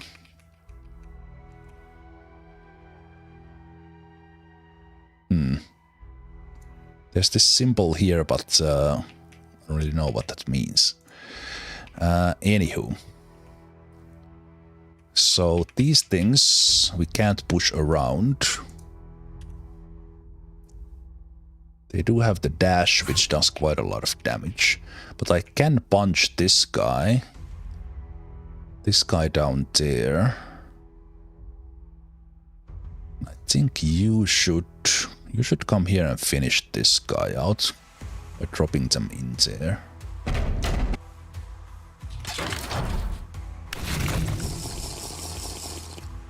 And then finish this guy in the pit.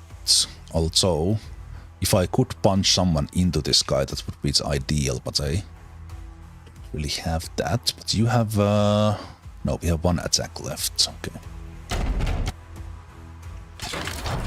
More enemies appear. I should be beelining for the exit here. So we are about to die.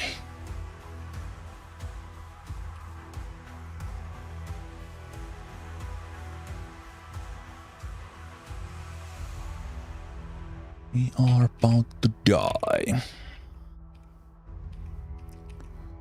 Okay, the chainsaw guy has the cleave next. And they have not really been taking... I do want this mortar there, but they are... The mortar is up there.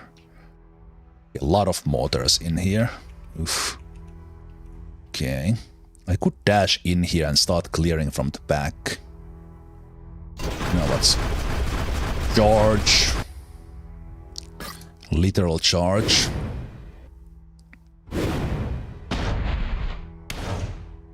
I'm not sure if pushing this aggressively is the right way to go. Jeez, that's a lot of enemies. That is a lot of enemies. And they almost got that mortar out. Okay, still have one attack. Guess I do that one so I at least get one out. And you can take a little bit of damage, you have good defenses and stuff. But this is way too many attacks coming on my poor puncher dude. Please attack that guy. They don't have too many hit points on here. So we have these bigger guys. Okay, let's do this. Let's punch you. You will fly here. Oh, this guy does not move. Okay. Take that back then. And I could punch this one towards those guys.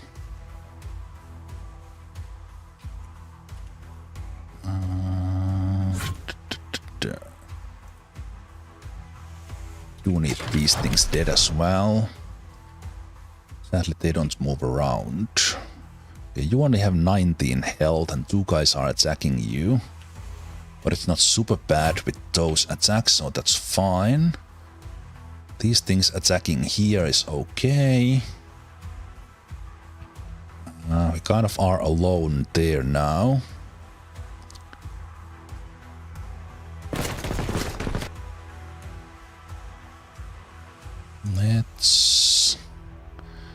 Let's move a little bit in here. We need to get this guy moving. Because we fail if we don't reach there in turn 10.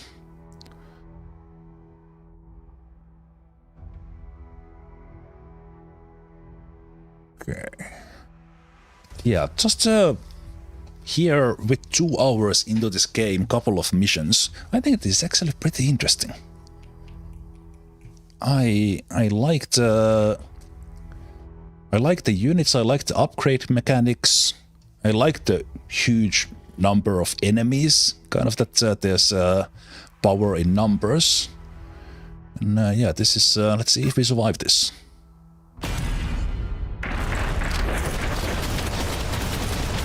Ay. Okay, one of my units is nearly dead. Maybe I should have cleared little by little instead of charging head first in there. Because these guys are pretty nasty. They are doing way too much damage. Let me see. Stability 2. So then that means we can shoot that one down. And those guys go into oblivion. Same thing here. So we get these big units possibly out. Possibly out like quick. But this unit is super vulnerable. Let's do...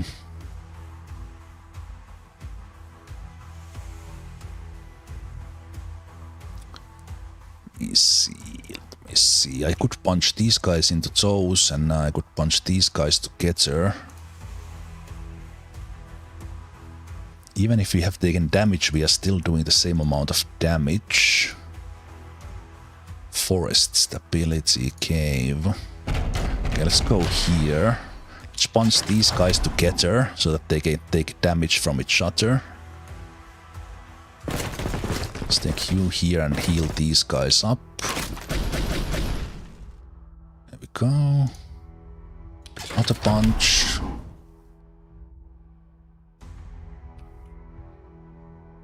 Another punch, and we can reload, and then we could do the flaming stack on them as well. I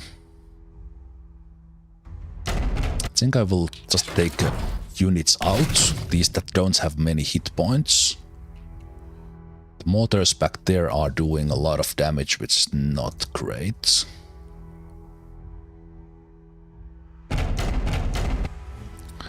It's not great at all. Still have 2 attacks.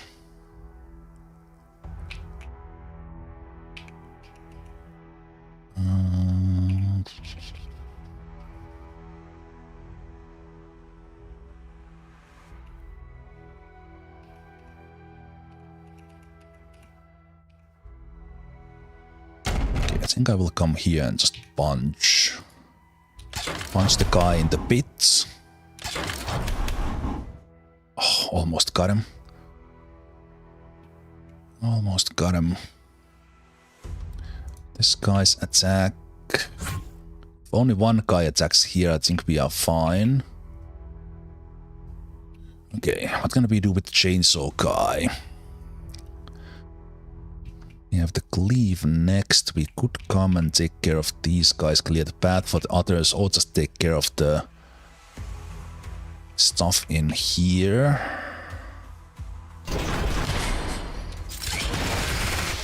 Take the big things out.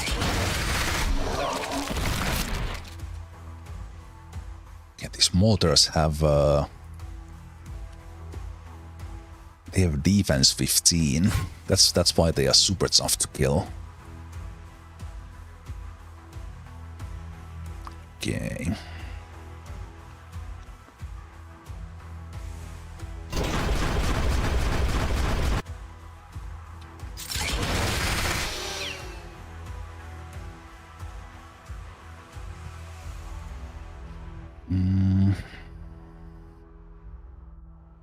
I think we are surviving. So I did the heals. Yep.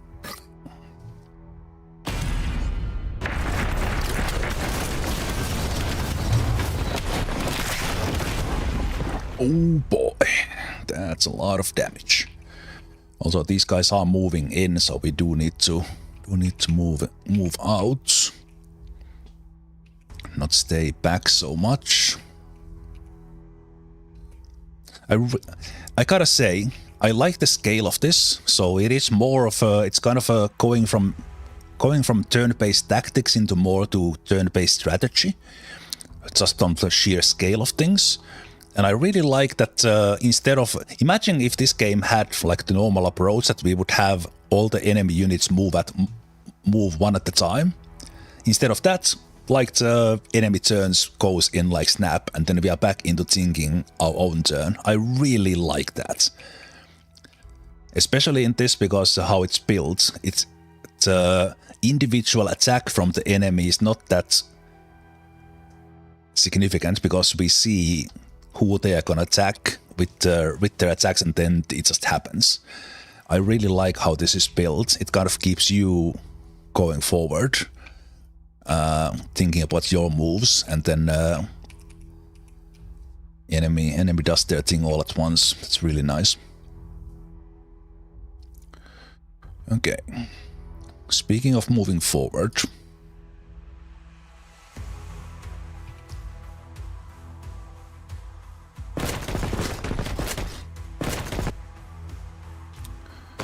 Let's weld you back together. And then you...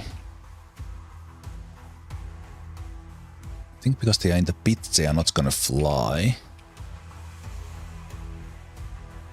And this guy does not move. I think you should just kill these guys who are easier to kill. Just to remove units from the field. That's your energy.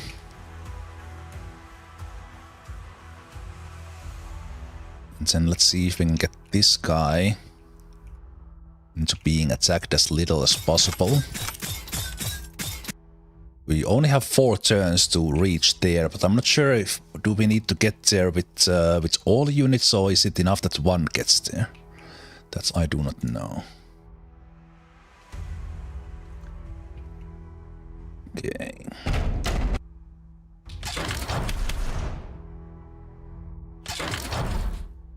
Punch. Nice, got that guy destroyed. I will use this to reload the scrap attack.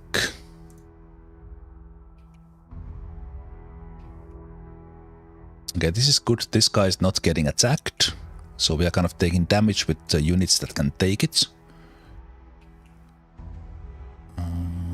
Let's do... So we have a cleave coming up next. We'll just go here and destroy these two.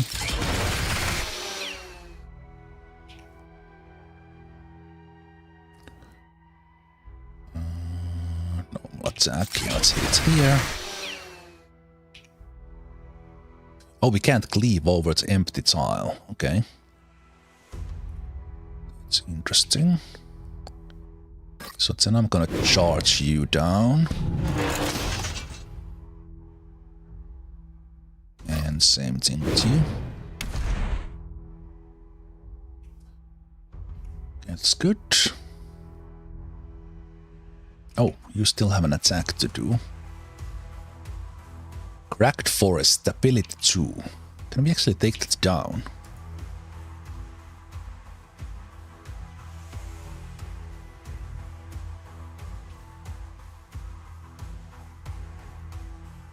Oh, that guy's too far. I forgot to use your actions. That was a mistake. Good. I think our positioning is fine.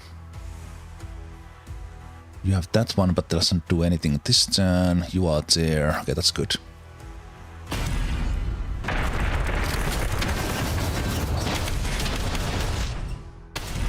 Yeah. So important in this one is to have the units that have the high defense and stuff. With those you take the front lines. And also, what the hell is that? Oh, that's the backer. Just looking at it from the different angle, kind of realized what it actually is. Okay. Forest stability 3. Okay, so you really need to move. What is this? Magnetized. Okay. Let's see. I would like to heal you. Round start, 20% chance, -1 LG.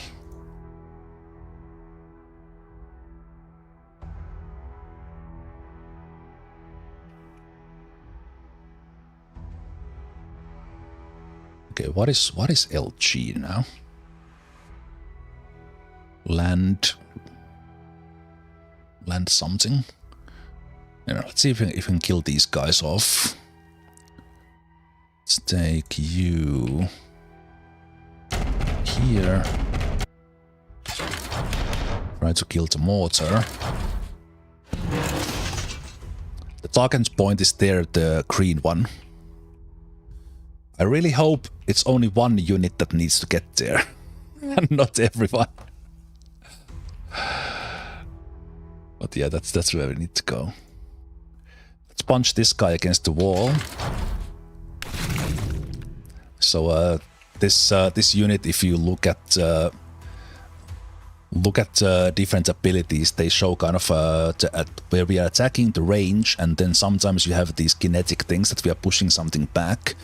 So in this case, I was punching this unit against that wall, doing extra damage.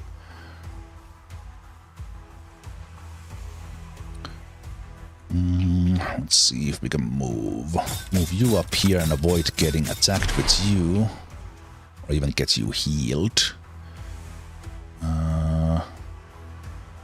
See if we can destroy this tile.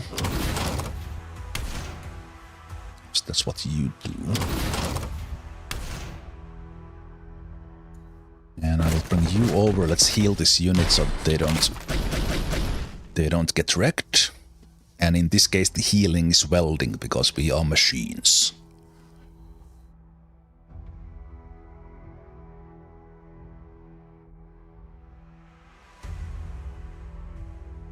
Ability graphics mentioned LG in the toolbox. Ah. Effect triggers equal current legion count. Ah, okay, so that is for the enemy doing something. I still don't know what that exactly does, but that's fine. Okay. I think I need to get you forward so that you get the hits. And let's see if we could destroy a unit. That's good. So this backer unit is stable, so they are not flying backwards when we are attacking them. And since we are a little bit limited on time, I will. So we have the cleave here next. I could go. Let's go behind here. Let's do the cleave on these guys. And thinking that I could check if getting there ends it, or do I need to get there with everyone? If I need to get there with everyone, I'm kind of screwed already.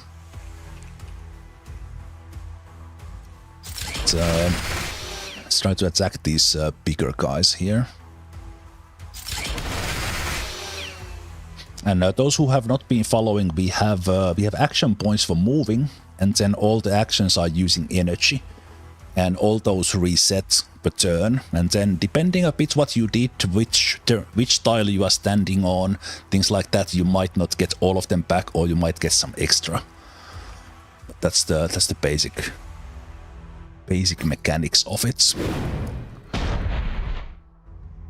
Yeah, let's see what happens here when I run into this tile. Okay, all I needed to do was reach there with one guy. Okay, that was okay.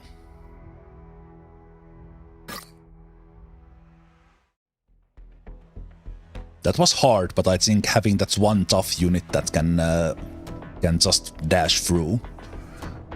But, there was quite a lot on the way. Yeah, that was cool. We get medkits. Amazing. Radiated leather harness.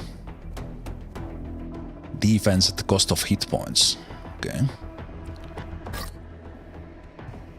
And then again, for those of you who joined here in the middle, in the base, we have a couple of things.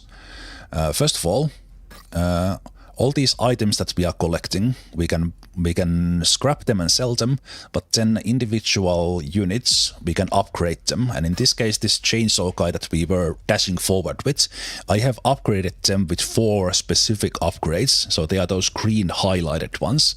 And that's kind of in total combined into Scorch Frame, which gives me additional abilities, and these are giving HP defense energy, and so on. And then here we have upgraded a little bit of defense with energy, more attack, more critical, and so on. And then the 25, 15, 15, so on. That's the deployment cost. And then per mission, you have a limited number of deployment points and number of units that you can deploy. So you're limited with two things. Okay, but let's see. These things I probably will not be using because they have quite a lot of negative things in them. If we had someone with like a shit ton of hit points, I guess we could use these, but those seems like something I will just scrap. And speaking of scrap, that's what we would do here in trade. So we could with these med packs, maybe I will sell at least some of these because these seem that I wouldn't necessarily use them. We could get hit points at the cost of attack. So for some sort of support unit, this upgrade could be something. Lowering defense at the cost of critical, probably not gonna use. Chainsaw Claw, it does give us a skill poison, but I will still sell 2 of those. And then let's sell at least 2 of those. Actually, this is pretty bad. Although free attack is a lot. Let's keep 2 of them. Defense at the cost of hit points. If we have nothing else, we could use those. But we now got some ancient crystals, which means I can buy this singularity confinement field. Let's buy that. Ooh, Theo engine. Yes, please. No, but I'm still missing gas ore. Okay. And I assume these are maybe like symbols that we have like common, uncommon, epic, legendary with a purple and orange background.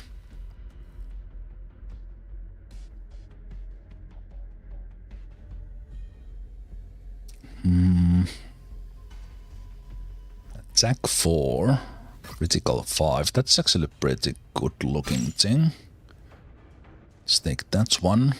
Is there anything that gives energy or... Okay, this hydraulic joint does give action points, which is movements. I really like that, so let's buy that. And... this kind of gives a little bit of everything. So in addition to this overall resource that is up on top, we are also using some of the items on these ones. So the cost is there 800 and then one of these triple rods. But let's buy that one. Ooh, the Theo engine gives 6 energy. Wow. Right, and we can buy new units as well. Okay, what is a mayhem cannon? I want one of those. 4,000. Let's make that happen. Looks like we do get quite a lot of this molten scrap, so I can pretty easily sell a lot of it. So let's buy mayhem cannon. Okay. And then before I go back to preparation, also these exactly same resources, we are using that to upgrade abilities. So there's kind of, let's say, research for each of the units. So I've already upgraded Chainsaw Guy into being more of the dashing type than burning type. And then this upgrade path upgrades all of those units. So we could, in theory, if some mission had really high unit count, we could deploy a ton of these cohorts in here and getting kind of a lot of bang for buck for upgrading them. But let's go to preparation and see what we can do with this mayhem cannon. Their cost is 30, okay. I don't actually know what this unit does yet that well. So let's see if we can upgrade the units we have. And in here, if I have these same things, so if I add the hydraulic joint here. Now we have the 2 out of 4 from the set, and we already get +1 for the climb. There's the set effect 2 out of 2, just from these. And then with 4 out of 4, we get the... Wait, why are you not getting the... Why is the... Oh no, it is highlighted. It's not colored. So they get both climb +1 and the Theo field with that. Okay. These guys could get more attack.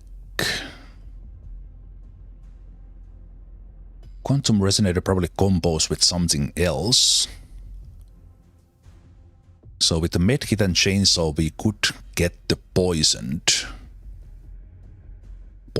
skill. It's pretty cool. Alright, if these were part of a set, we would have it as tooltip in all the items. Right. Okay, so you have 50 hit points, you only have 32. Let's give you the singular. Ah! It takes 3 slots, so we can't put this in. Ah, I see. Okay, so you get that then. And then you can't get more on that. Okay, that's cool. So some of these take multiple slots. Gotcha. Okay. Maybe we put this in the mayhem cannon then. And if we give them 4 attack, they do have a lot of attack. So we could kind of push on that one. So the mayhem cannon could be pretty nice with that. I think this guy needs hit points before I can really use them.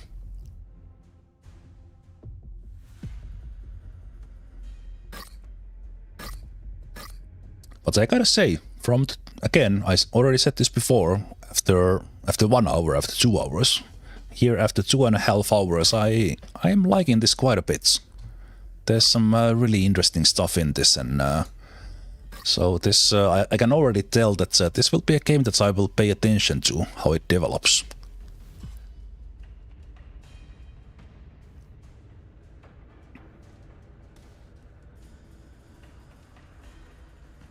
There are dots equal to how many slots item takes under the icon. Wait, what? Ah, right. That is true. It's a good thing I have extra eyes. Thanks, guys. Yes, indeed. So if there is those dots there, that means how many slots it will take. Indeed, actually quite clear now that I saw it there. Yeah, we have those 2 slots there, so it took 2. Right. Then all of these are now 1 item. Exactly. Okay. I think that's a good place to take a break in here, and I will play a couple of missions after this still today, but I went a little bit longer here on purpose just to give this kind of one full view on this. But if you want to watch more, just stick around after the break. Right, we also have the same icons up here on the top that we have here around.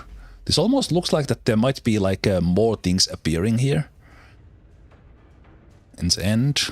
Oh, I guess they are tied to this background, now that I look at it. But yeah, let's take a break. And if you want to see more, stick around after, so we play a couple of more missions after the break. But yeah, I am liking this quite a bit. This is interesting. But yeah, I will see you guys in a moment.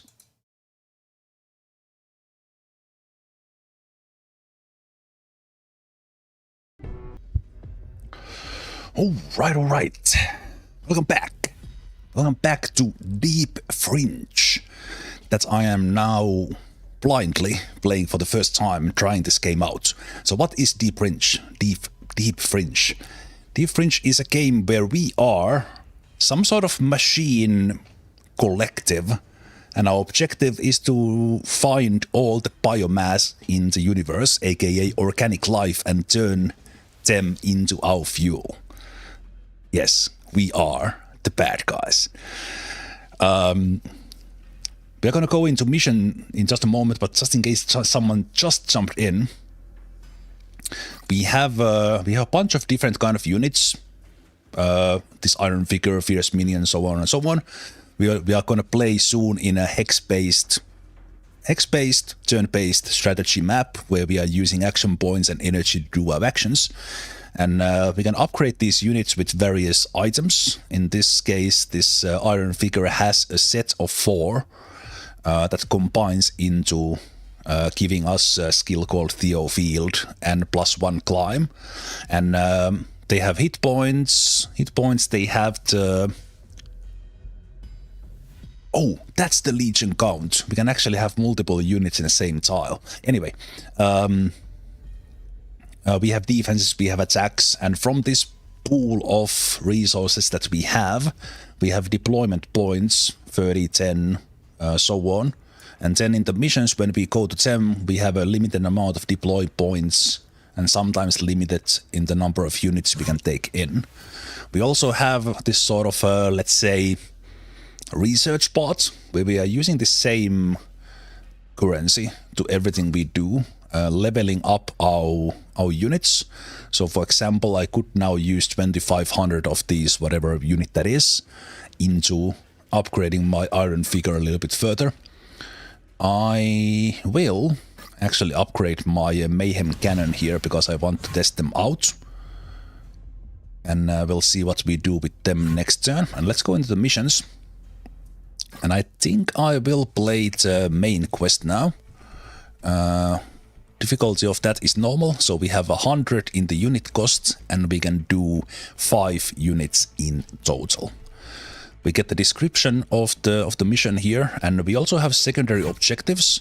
And in case we wouldn't have any primary on the map, we would need to do some number of secondaries to unlock the next primary. That's how I understood this works.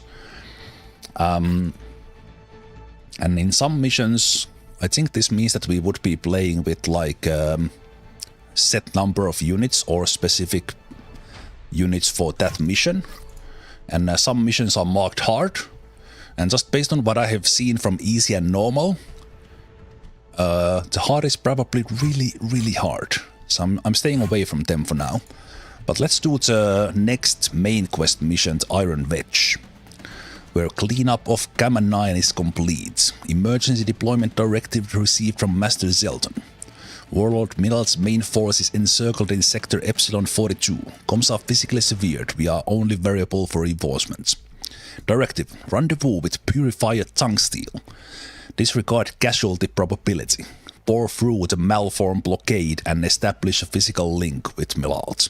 Malform is the organic life, the biomass that we either destroy or turn into something that we use. We are also going to get new characters from here, so let's jump in.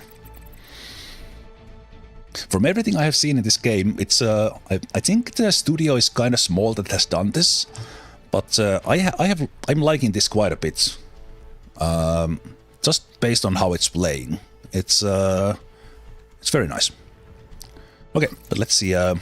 We get a little bit of lore information here, introduction into the quest. This Tungsteel is one of our characters. We'll get more characters here, possibly talking in this scene. Smelting circuits await your guidance. Consecrated One arrived at Sector E42 perimeter. Warning, biomass signals are oversaturated. The Malforms have established total blockade. Okay, so there's so much biomass in the way that we have to fight through. Handshake with Warlord Millard's command channel failed. Structural stress is being tested. Master Zelton drove us into this battlefield like steel spike precisely to nail down this chaos. Tactical logic confirmed. Must breach blockade to link with Millard. Success probability projection is statistically irrelevant. This game is taking this just the setting that we are the machine race, and this I'm liking this more and more. In the beginning, I was a little bit like, wait a minute, this is a little bit confusing, but it's actually pretty cool. Let the engines roar. And also, I have to say, like, everything in this game feels, for such an early access, things are working smoothly. It loads fast, the enemy turn goes in a snap, and it's just a pleasure to play, you know, everything I have seen. There's of course little things here and there that could be done better, but okay. Let's get our chainsaw guy. So we are limited by 100 deployment points, and we can take max 5 units. I want to test this mayhem cannon out.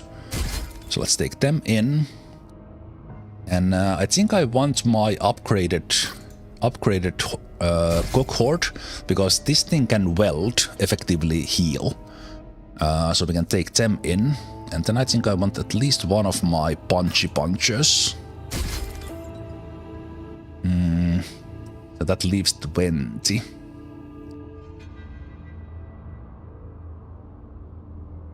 Leaves 20. I think I will just take other punchy guy, because they are pretty tanky. Yeah, I like this group. Now we are just testing out the mayhem cannon. So we are leaving 5 deployment point on the table, but all these are upgraded with items showing by those dots, and I think this is good.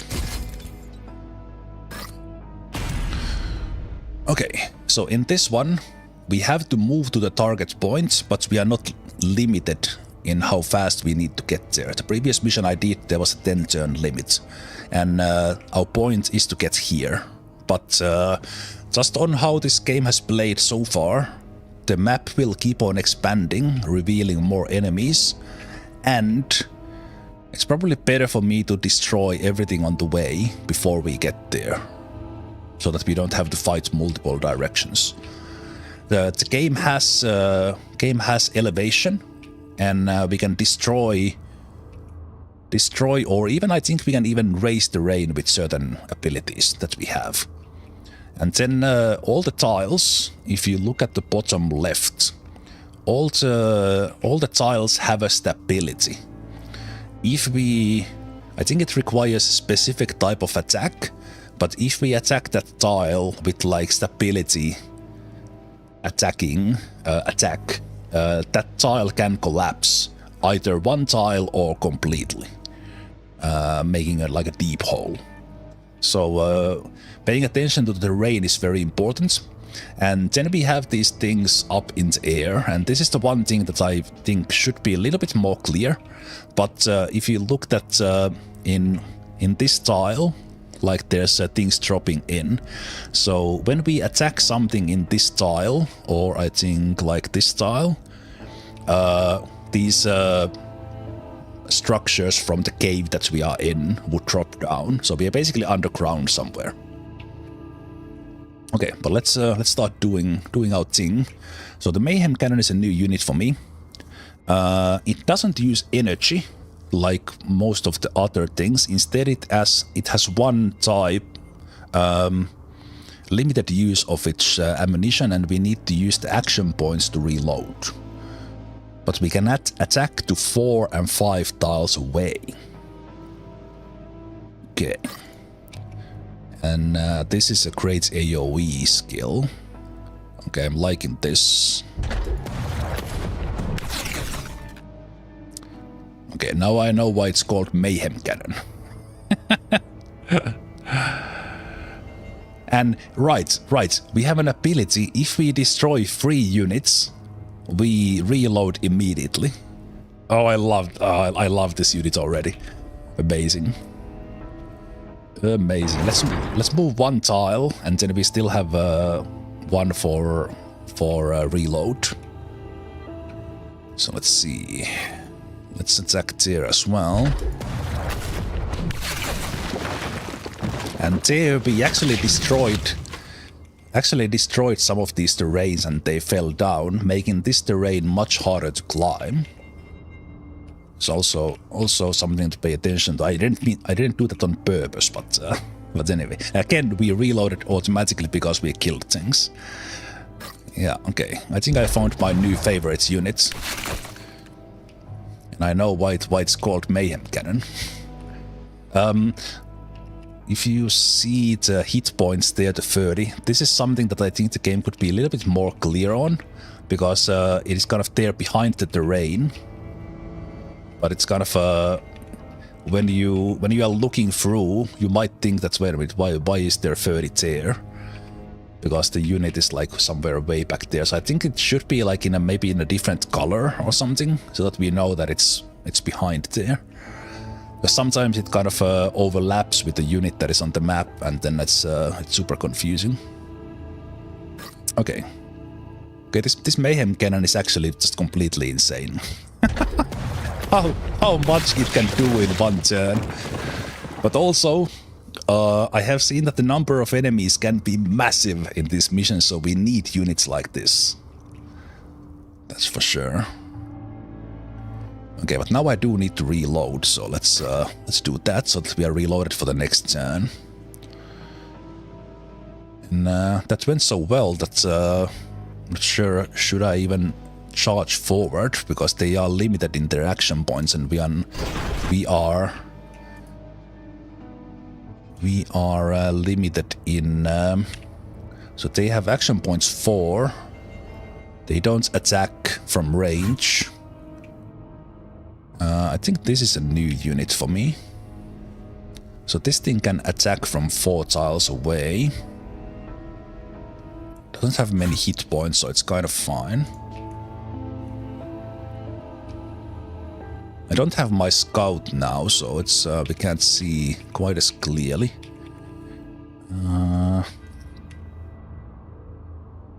This thing can dash, but I think it's a little bit stuck in there. And with all the abilities that we have, if we look at this fierce minion,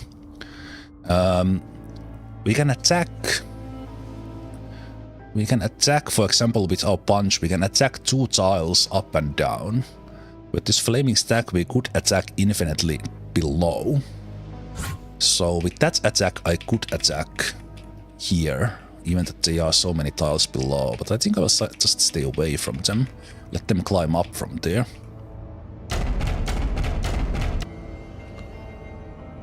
And let's proceed with... actually, wait a minute, what is this? Sticky waste pile hidden in the corner. I wonder if I could punch this down, because these things that are like yellow outline, they are part of the terrain. And I haven't quite figured out when, but I think I could punch this down so that it falls on this guy. Let's see if that works.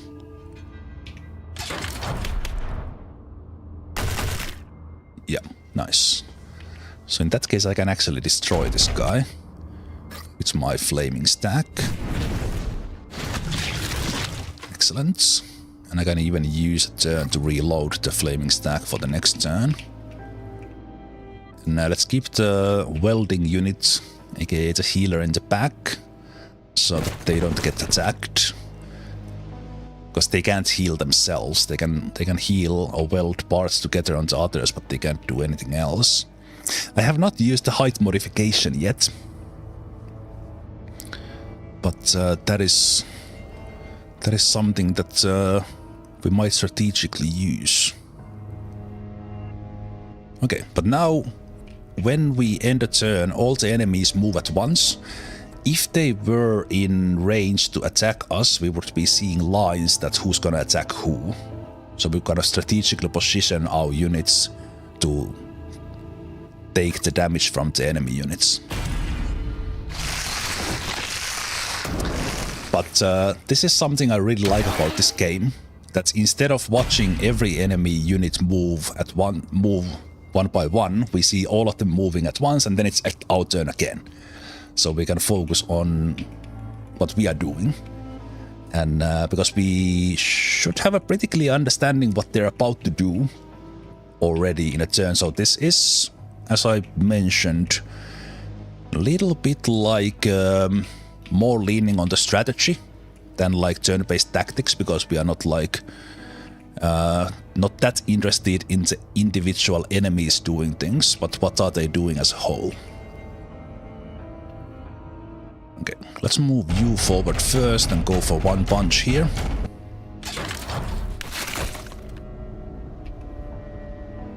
And then I think the mayhem cannon will be able to do good attack here. Getting their reload.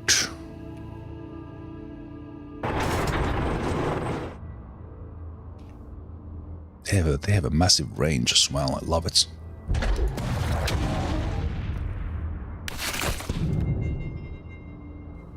Love it, love it.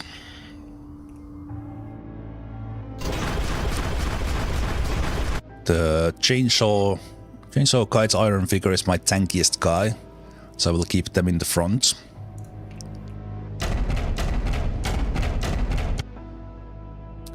I have a feeling this mission will get even a whole lot harder, but I made it somewhat easy here in the beginning by having the mayhem cannon. So the beginning went well.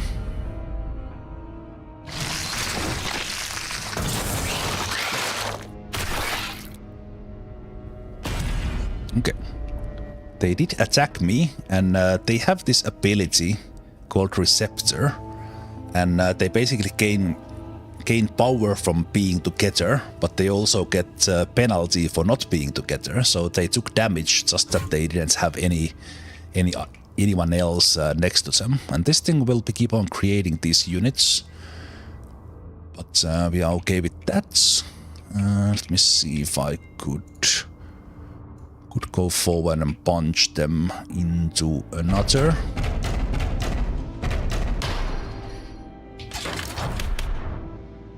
I was trying to punch this one on there, but it didn't do as much damage as I hoped. That went well. Let's punch these guys down into the wastewater if they survive. I think you could maybe do single reload and just mayhem cannon that one. Oh, we couldn't. It's out of range. Okay.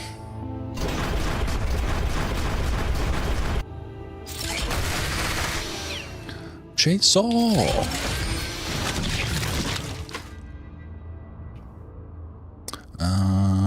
Did someone need healing? You could be healed once, but I think we are okay. This mission is so far pretty simple, but I don't think it's over.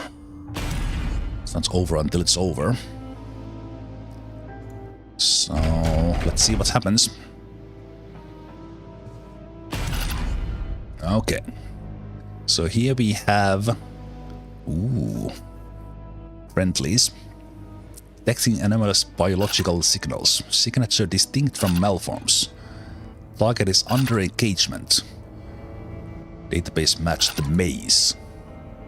Your fire is timely, Iron Shells. I am Anuthiel. My kin have retreated to the deep roots. I alone hold the line here. Unregistered mutant strain? This sector is under total lockdown. Your presence is an uncalculated error. Aid me in holding this ground. In exchange, I will guide you through the veins of the earth. Path your sensors cannot see. Okay, so we need to rescue.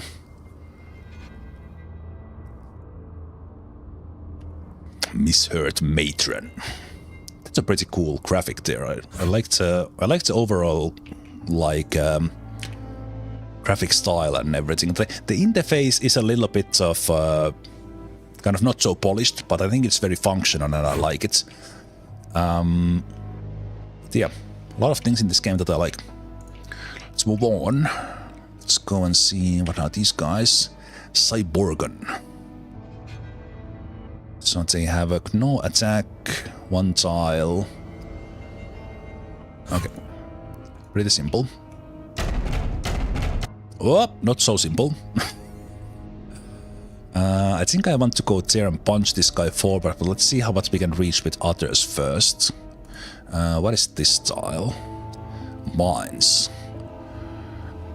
Round starts AP -2. Okay. I think I will see what I can do with the Mayhem Cannon. What's the range? I think I need to move all my moves to reach them. But then I could do a lot with my mayhem cannon.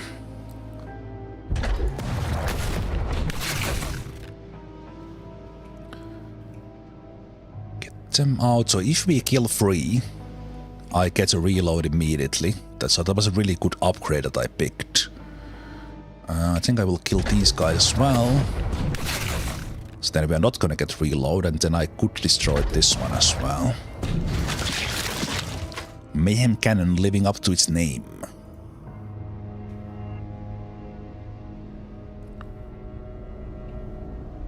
Let's see, let's just come forward with the chainsaw guy.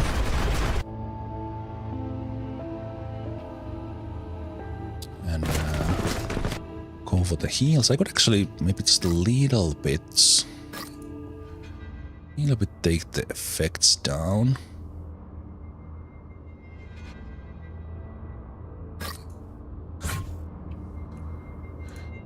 Okay, let's weld you together for the couple of hit points we lost. And I could come here, punch you. We eventually need to get here, so you could be here clearing the way already, even if we lose some action points.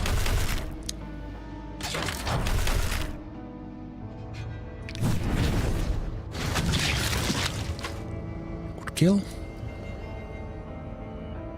Okay, we still have a couple of moves, so what I could do is go here and punch this one forward, or use this one to burn them together. I think I will go here. This might have not been smart, because there's of course additional units that we are revealing.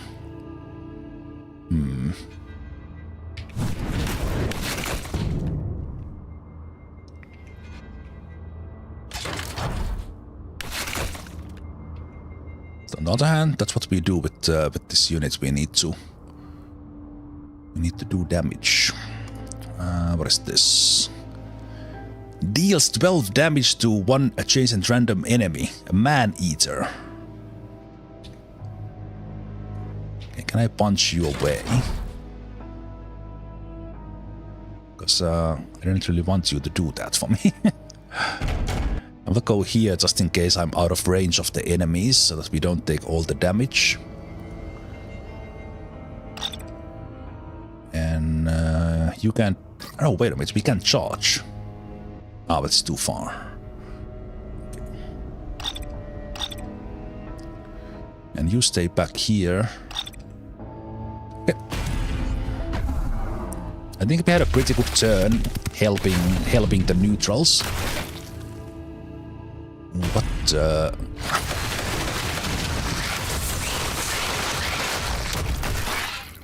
Okay, it's still pretty loud.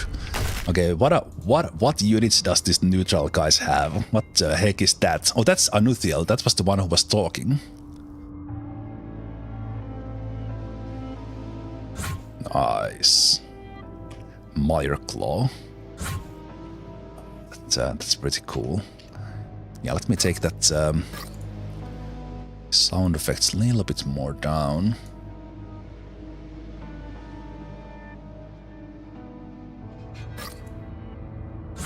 Interestingly, the menu does not pop up with ESC, which is kind of a standard thing. I also hope that they do add mapping the keys, even that they are pretty cool. One thing I have not used is this view. I think maybe this is the clearest way to see where these things are dropping on. That I said that it's kind of hard to see. I guess this is maybe their way to actually see it. So you can play from a complete hex view and actually have this sort of icons. You know what? This is actually pretty cool. I like this view. Why didn't I press this before? Because I forgot. Okay, anyway, moving on. Let's see. So my guy in here has right, we are there, and those are enemies. Okay.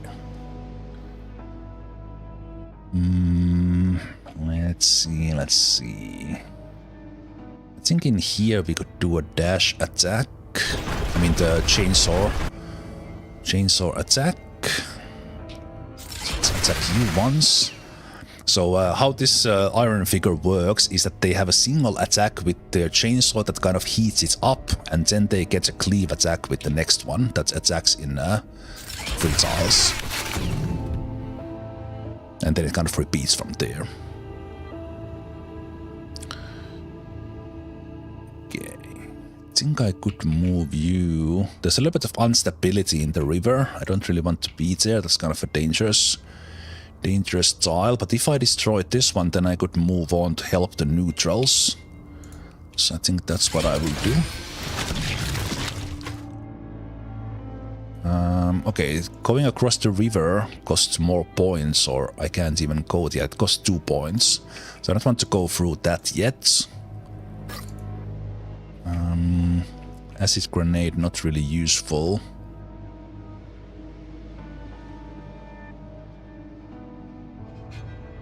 Yeah, I think we are fine in there. I think I can punch units into my own guys, so let's try to avoid that. In case those guys would not die. And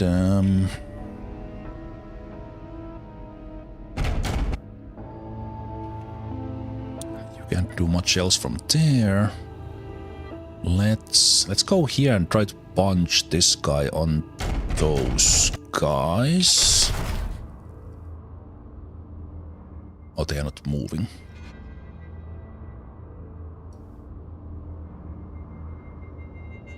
Those guys were outlined with green. I for a moment thought they are friendly units.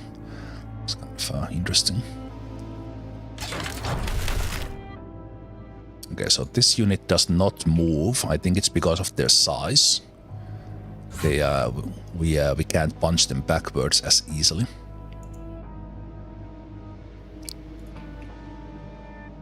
Okay. So we need to reload the mayhem cannon. And then where can we reach? So if we go here, could we attack these guys? We can.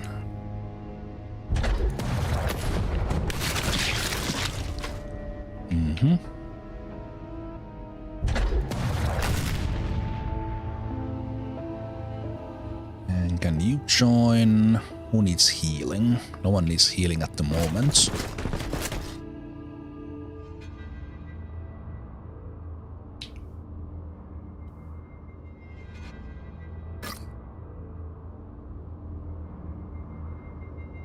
Okay, let me test this. I want to see what the height modification does.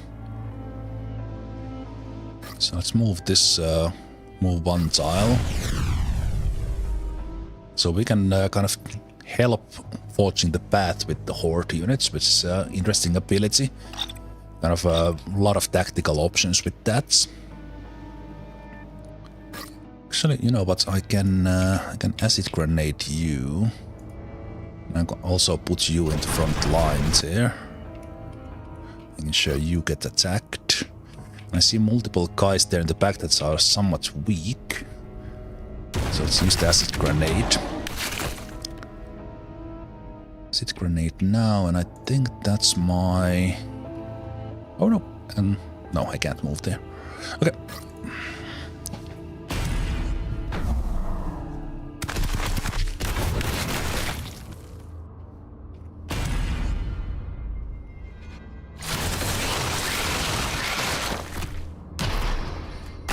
Okay, they are pushing us back a bit.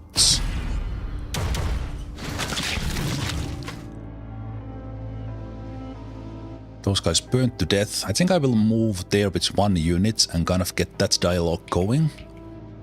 And then we can move forward. Can we cross this river? It's easily because there's so many of them. Let's see if we are in range to do the grenade. Okay, actually, I can get a free reload because there's so many of them, and we are gonna kill like 5 of them with 1 grenade.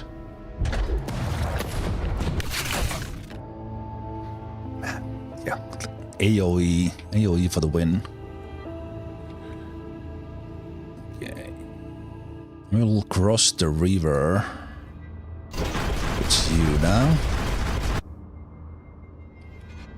And now let's take this guy down. Oh, I kind of accidentally destroyed the terrain there. That was not really my idea. Let's go and contact here. That's our target. Who took damage? You took damage, so let's go weld you together.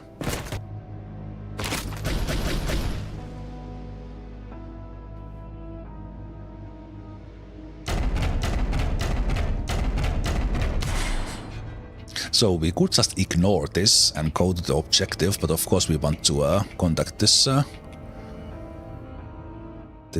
faction here. One of their units is about to die. Oh no, they can take care of each other. Oh no, they lost one guy.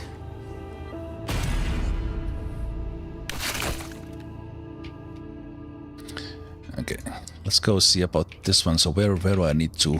I need to get in touch with that guy. How close do I need to get?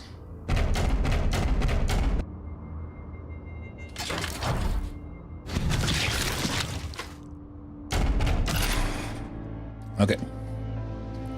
Mutant straying this far? He must have sniffed at something out. We deny the malforms any scrap. Be it biomass or intel. Move, Concentrated One. Secure this variable.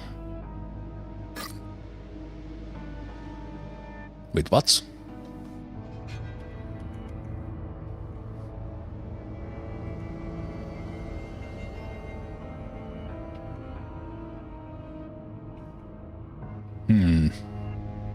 I don't want to turn them into fuel. They are cool. So don't you do it. Don't you do it, Consecrated One. Or am I the Consecrated One? Am I the big evil? I don't know. Let's move on. Let's worry about these things later.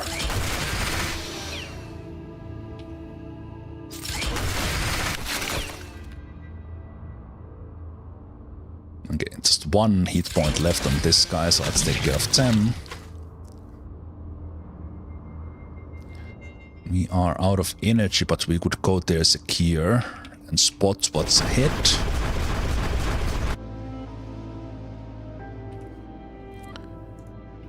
What's ahead, and then use our mayhem cannon to clear the way.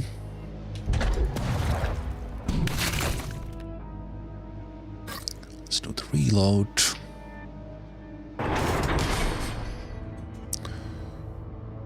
And we reloaded because we killed 3 units, so we can keep on blasting.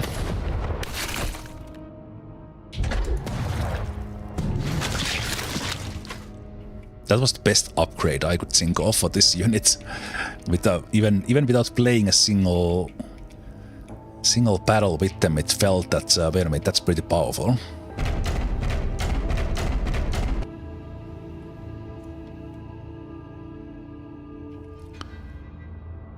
Let's go here if we get more enemy units popping out from this direction.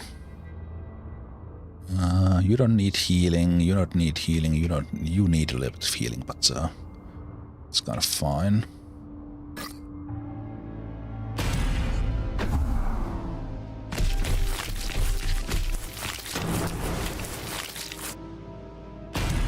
I think they joined me.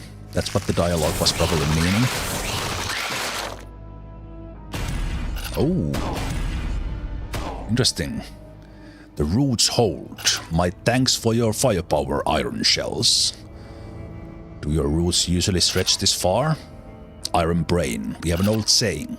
First crawl ashore, then dry the belly. Commander, keep fire control locked on this lizard. The vile seeds come from that vector. No need to push deep, they are withering. We just need to endure a few more waves on the tide.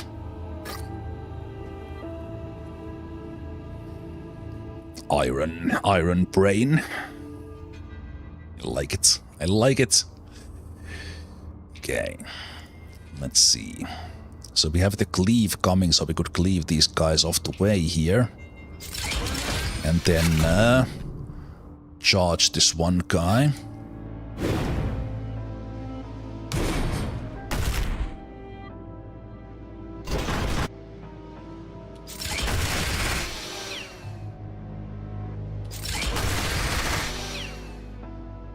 Chainsaw! You need to reload next turn.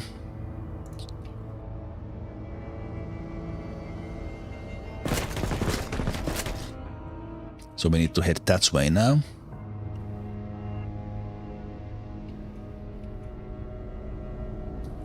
I don't want to go too fast forward, because very often that means more enemies will pop up. It's quite dangerous terrain.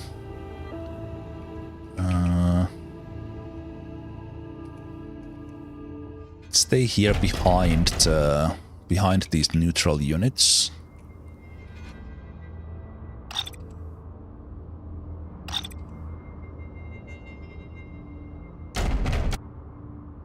What is this style?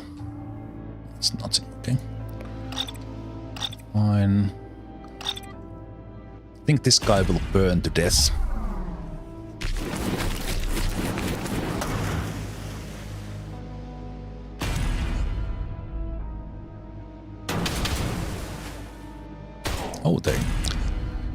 They went for a little bit of can I heal? No, these guys are not. They're not made out of metal. I can't weld them back together.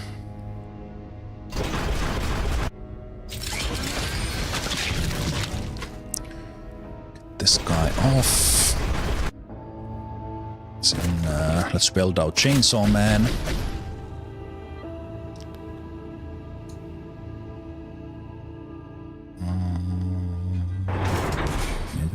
There. Again, I'm not gonna move forward because I don't want to get enemies on us too soon.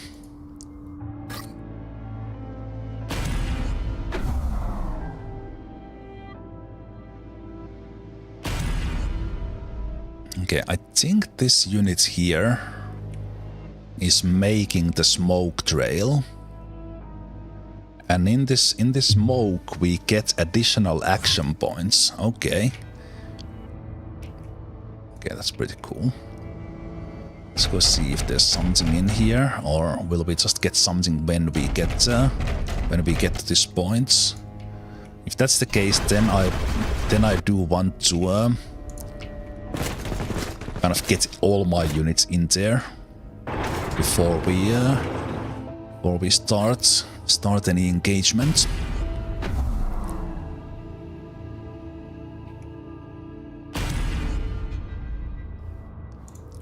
Okay.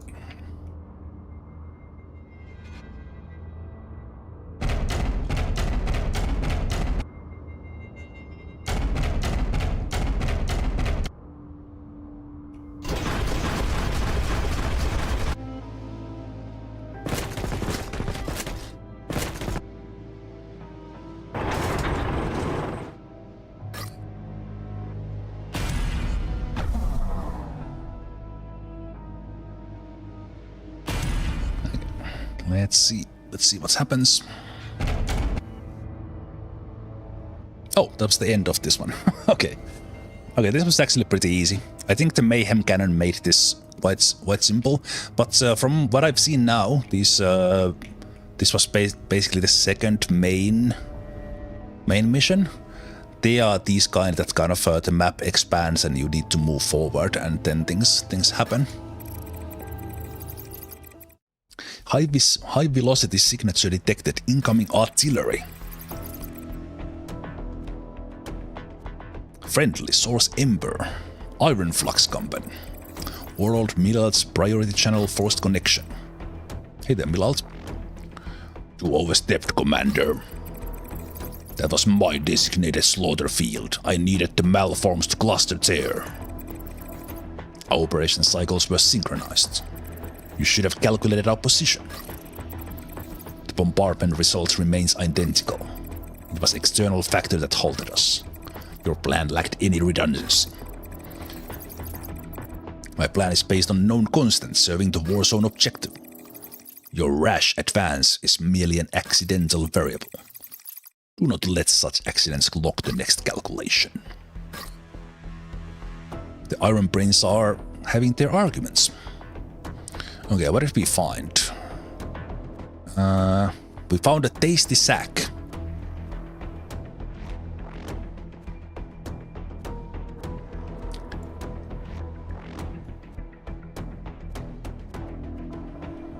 Wait, did we gain additional unit? Oh, we gained another mayhem cannon, another iron figure, and another fierce minion. Ooh, okay, that was a lot of loot. Lot of loot.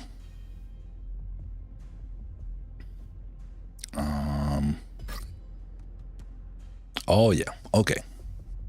Yeah, that was indeed a lot. So I assume at some point, kind of the idea is maybe that we'll be deploying quite a lot more units, because for example this tungsten unit costs 70. They have a huge amount of energy, but they also cost 70. Maybe should upgrade this one just so that they are ready to fight when the time calls. So we could give them start building for the Scorch frame.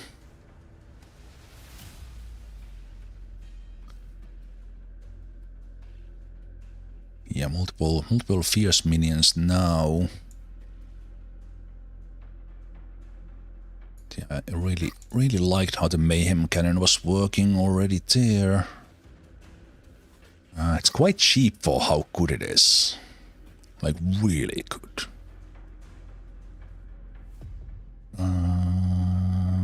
Kinetic energy.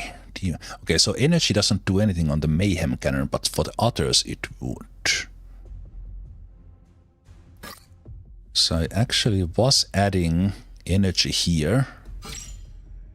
So if I add another energy, they could do 2 heals or heal and attack because they have 8 energy. So I think that makes the cohort, this cohort, a little bit better for us.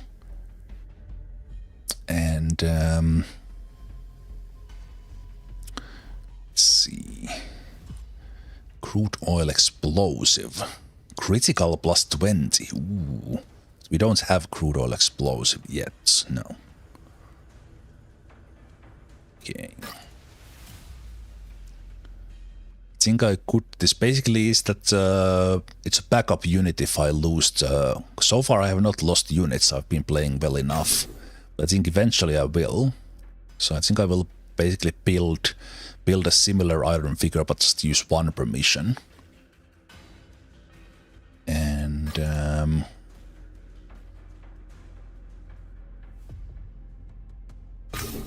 yeah, just in case I would use you in a mission, I will give you some stuff. This guy needs hit points, so that I would use them. I don't now have, but I could buy that stuff. Alright, maybe I will actually think about these upgrade things after I visit. Trade. Do we have some new units?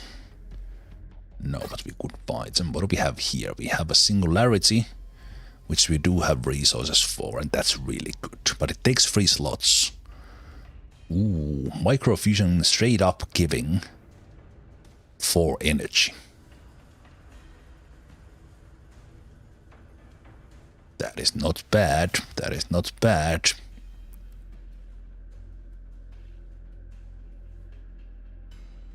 Quantum resonator, that does give the hit points I could take, and then we have the kinetic dampening. I think I like this actually quite a bit. Let's buy that. Gives both energy and hit points.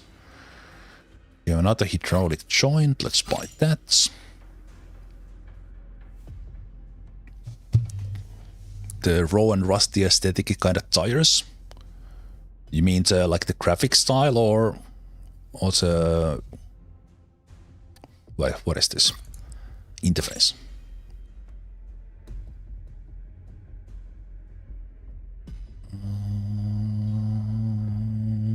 So there's another frame in there. This gives a lot more attack.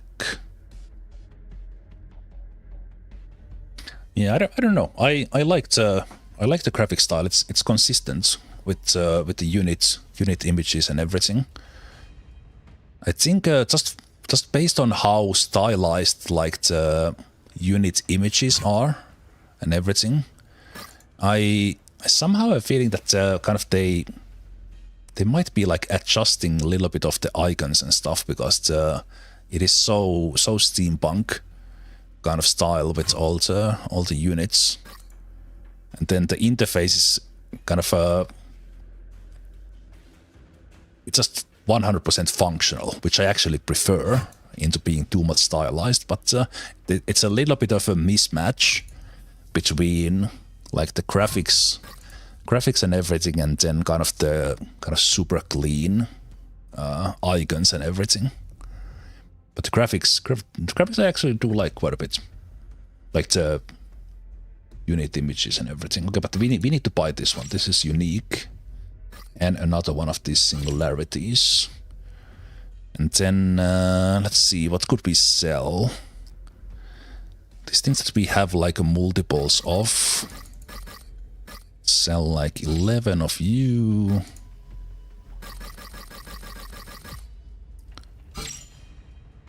And then what I think I need to do as a kind of a wrap up today's preview and check is to go and do one of the hard missions and see how badly I can get my ass whooped. Right, we can also sell the units. But what I appreciate, like resource management wise, is that they have not unnecessarily added like a massive amount of different kind of resources. You just have the single thing that you are collecting and trading with, which you also use for the upgrades and stuff, instead of like having 7 or 4 different things that you need to kind of separately manage. So I kind of like this. And also kind of if you commit to it, you can upgrade these units quite quickly, which is really nice as well. If current HP is less than maximum, consume energy to restore HP. Ooh. Okay, but when you have this sort of thing that in this research or factory parts, you get to select one of these. And then in case there's a branching path, depending on what you choose, you commit to that other path only.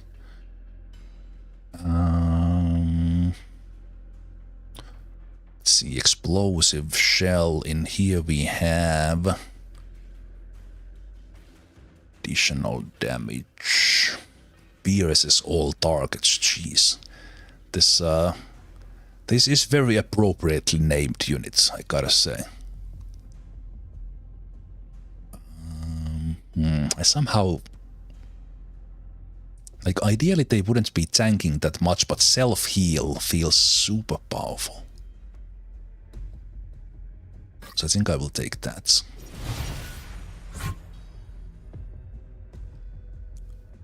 Explosive shell.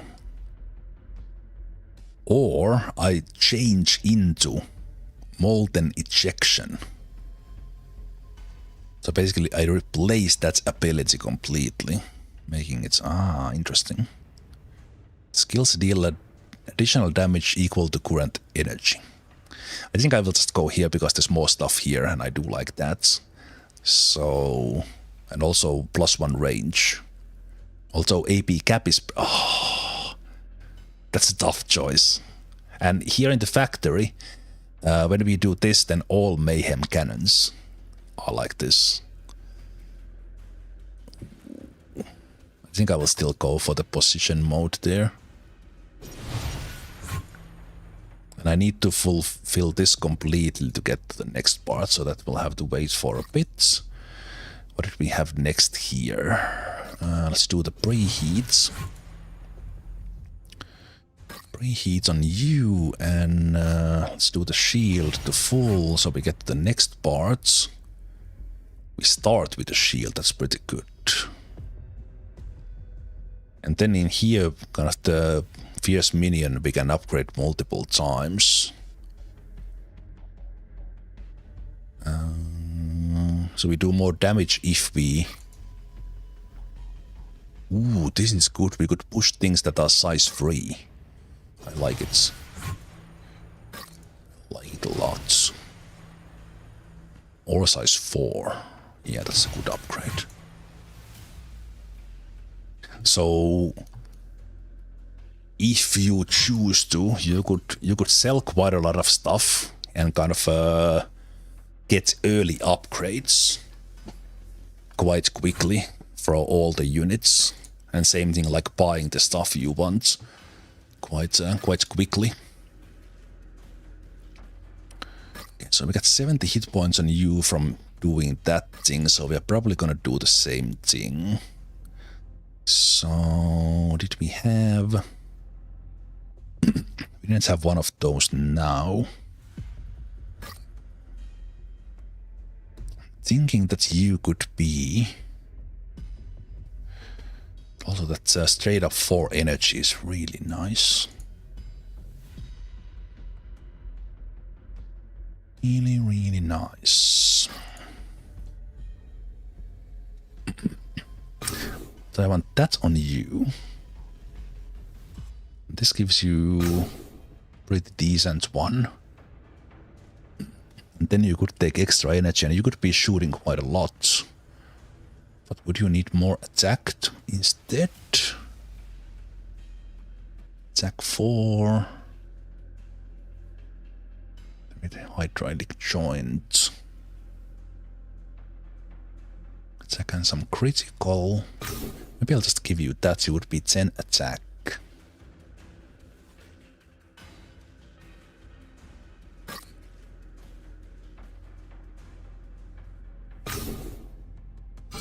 Then you need carbide plating and liquid metal barrier.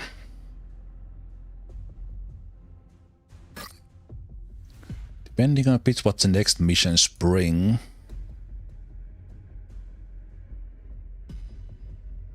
We could see kind of what unit do we bring in.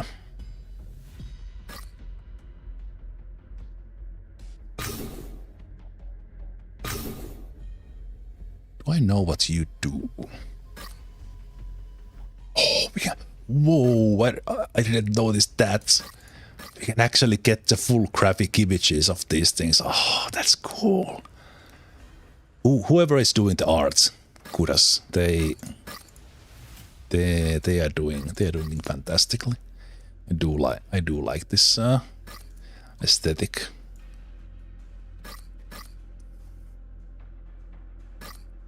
Nice.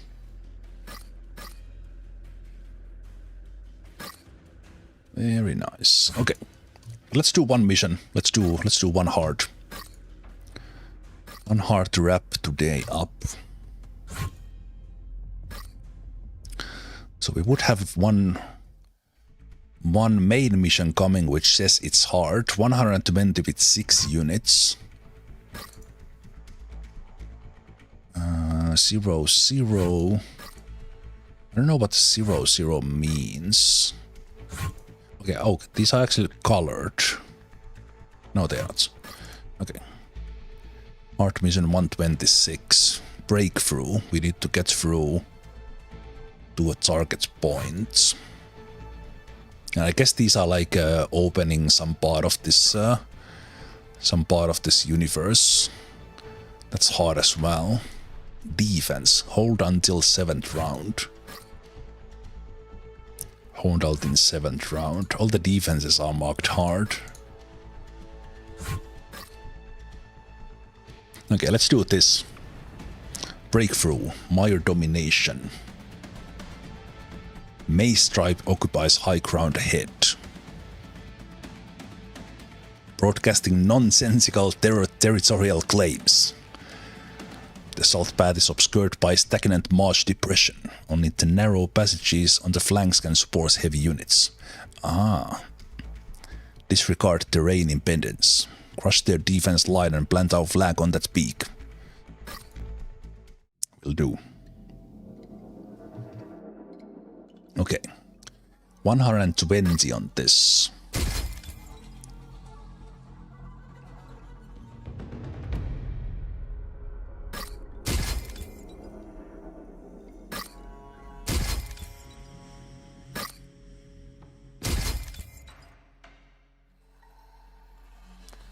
Six units.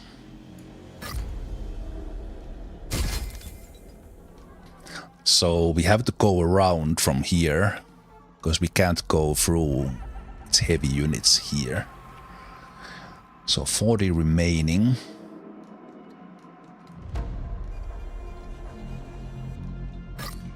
Because we take the same 5. See, we could have another chainsaw unit, but I didn't upgrade that one. Maybe I do take the ranged unit that I was kind of preparing for this. So we are leaving 10 deployment units. 10 deployment points back. Oh, I see an enemy there. Let me actually prepare to fight that instead.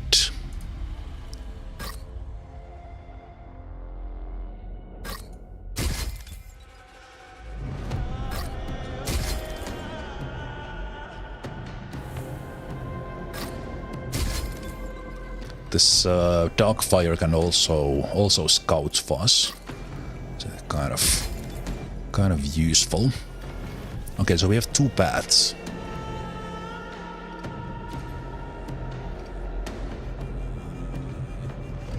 Should probably have more enemies coming. Let's put the Mayhem Cannon on this side in case there are enemies there. Let's go. First hard mission. Let's see how hard it is. Okay, something was taking damage there right away. Okay, with this guy's torch, we can gain vision. So we know what we are against. I think I will put another one in here. Okay.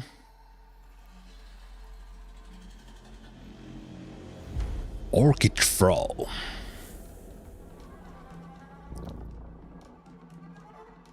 Activates when number of maze units on the field are over 6, size +1. Okay, so they work together. Spore Dust Blaze. Okay, that looks like Mayhem Cannon territory right there.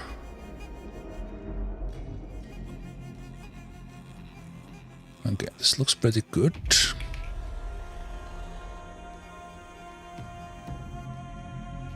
Let's go and...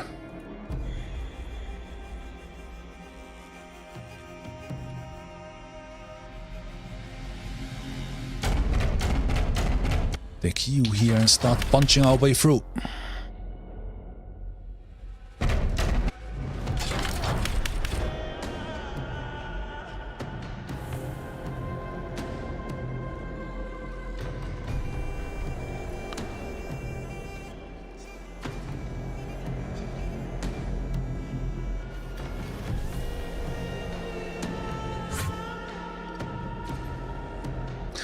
This look like the units that we were just friendly or neutral with in the previous mission, but here we are fighting against them.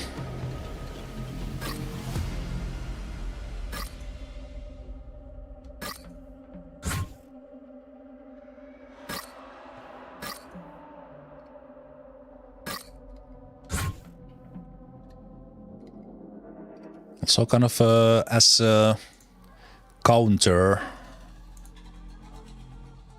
to what we are like the art style of these biomass units is a little bit different. I like it. Okay, let's see if we can get cannon in range. So we can shoot here. I would like to shoot there. We need to move one tile. And let's see what the terrain here is. Yeah, cracked swamp though, so the stability is super bad. I don't want to go there. I want to stay here into more stable paths. Let's try to see if we can shoot that swamp out.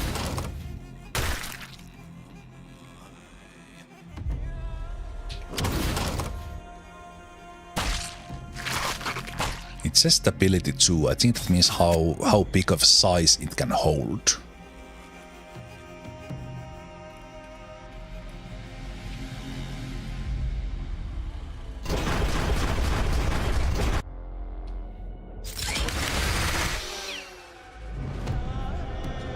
Can I charge you?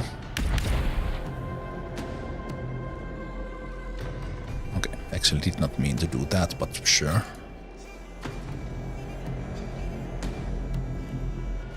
There would be a lower ground if I go here. Let's do that so that I can actually have a move here. Oh, I should have used this first. It's my bad. Okay, those things will burn down. We also have the bombs on you, but we'll do that with the mayhem cannon.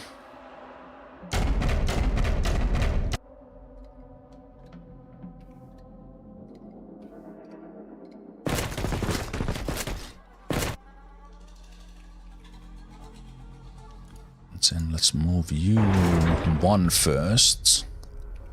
We should be able to kill all of these.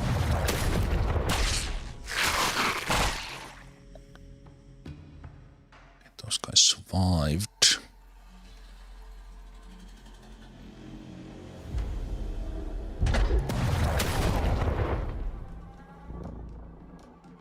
Vulnerable. Those guys are close, so let's destroy them. Let's move away, and I think we... Okay, right. Well, no reload from that.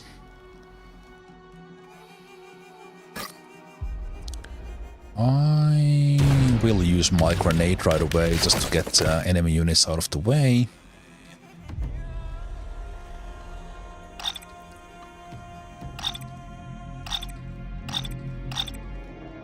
Okay, that's good.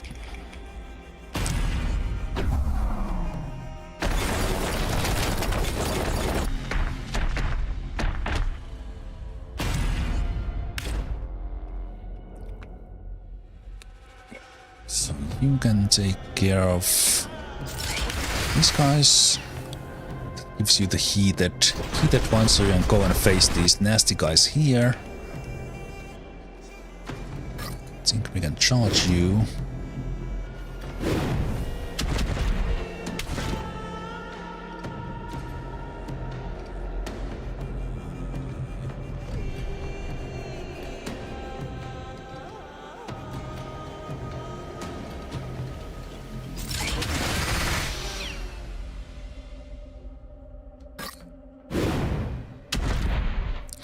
Better to use the energy than to leave it behind.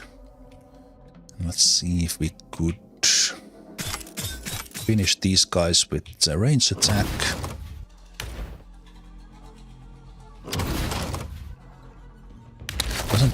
Doesn't do much damage, but gets the job done.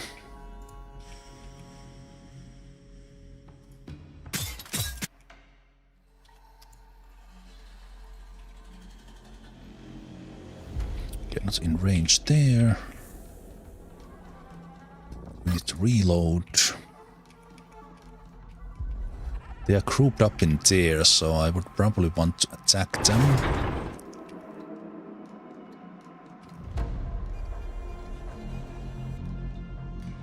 Let's do these ones.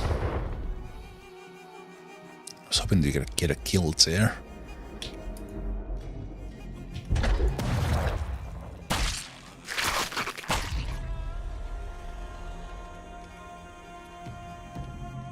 Okay. So little bit narrow path here, so we kind of have to literally punch our way through before we can do much. I will stay here to help these guys, and you can go forward. And I think that's it.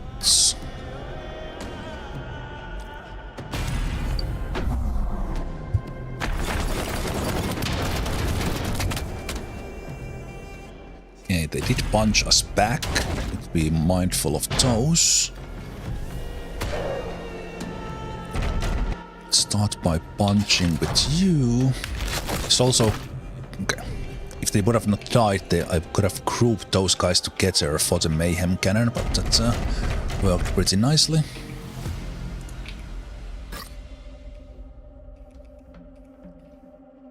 When we don't get the free kills, then the mayhem cannon kind of loses a little bit of effectiveness.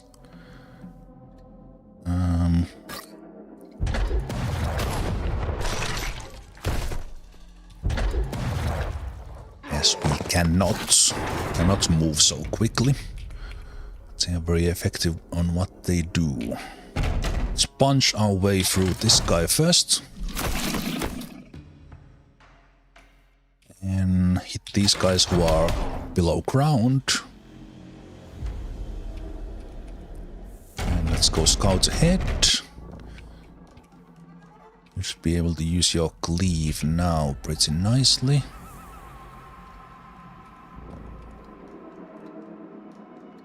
Could you finish these guys up? Yep.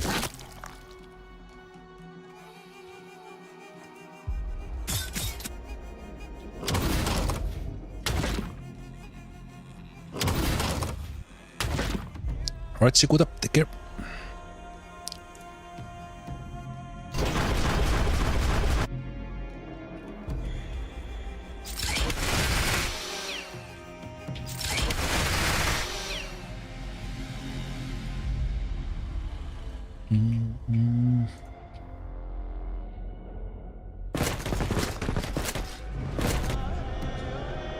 Hey, thank you for the bits, Nintendo. Thank you so much.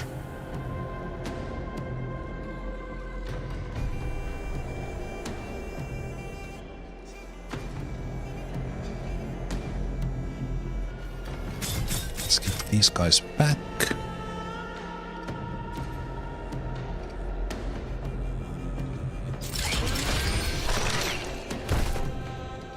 That's garbage what we have.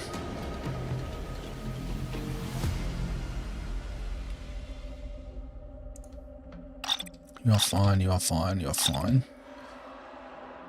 You're fine. Fine.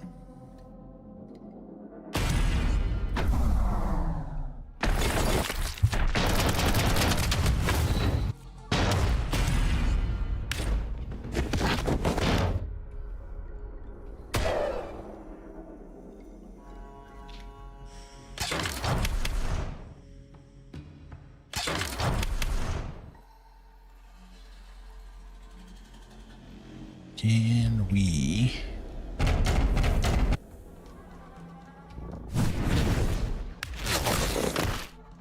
burn you up? This mist does not do any penalty to us. Get away.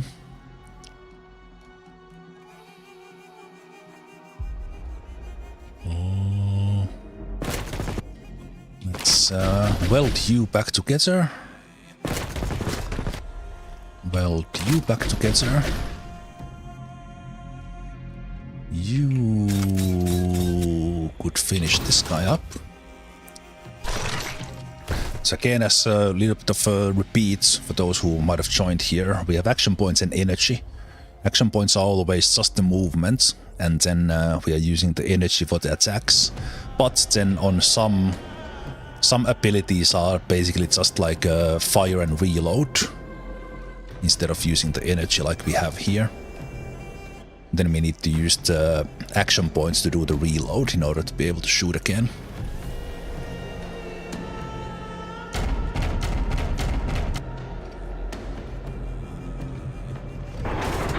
Let's move you ahead. Keep the ammunition. And the chainsaw can go deal with this one.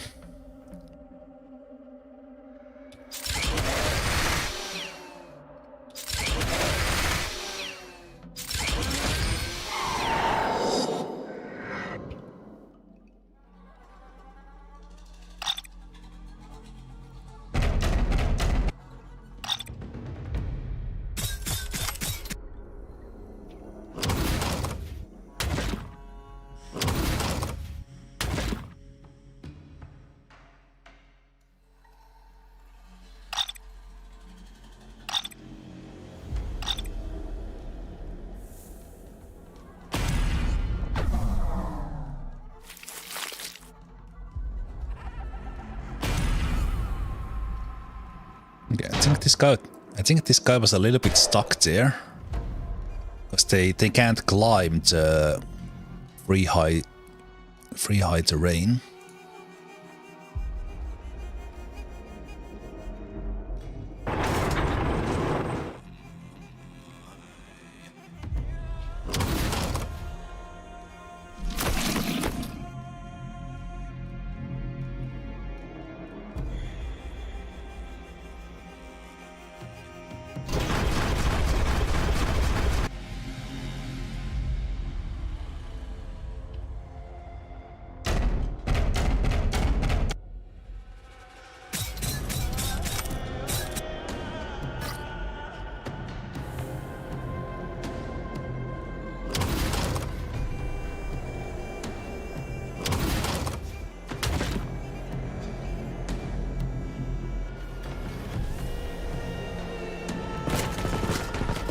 Too much damage there. Yeah, just for the heck of it, we could lower that terrain to make the climbing easier. Something else to do.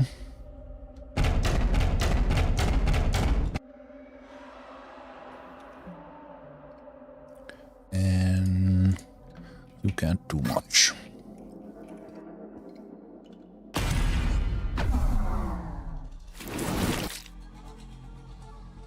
Okay. Overall, this hard mission was not particularly hard, but it might not be over yet. There might be other stuff happening.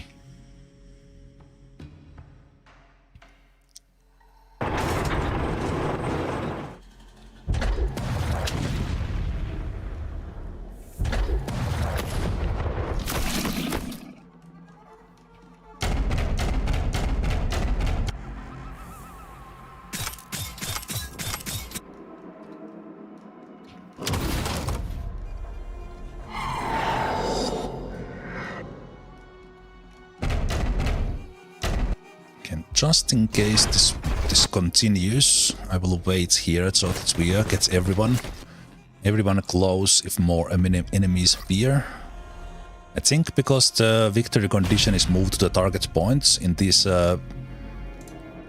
basic missions, kind of this is it. But just in case. Okay.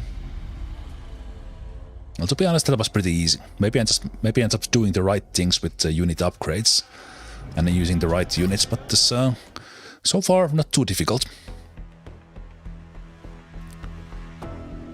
Also, no reward apart from points. That's harsh.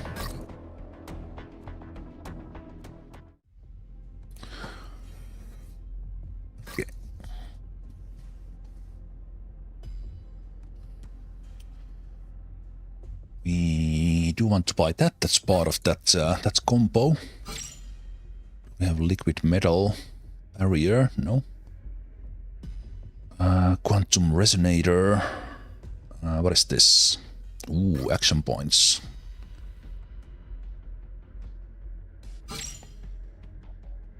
Micro for more energy. Kinetic energy converter. Silicon carbide, that's pretty nice as well.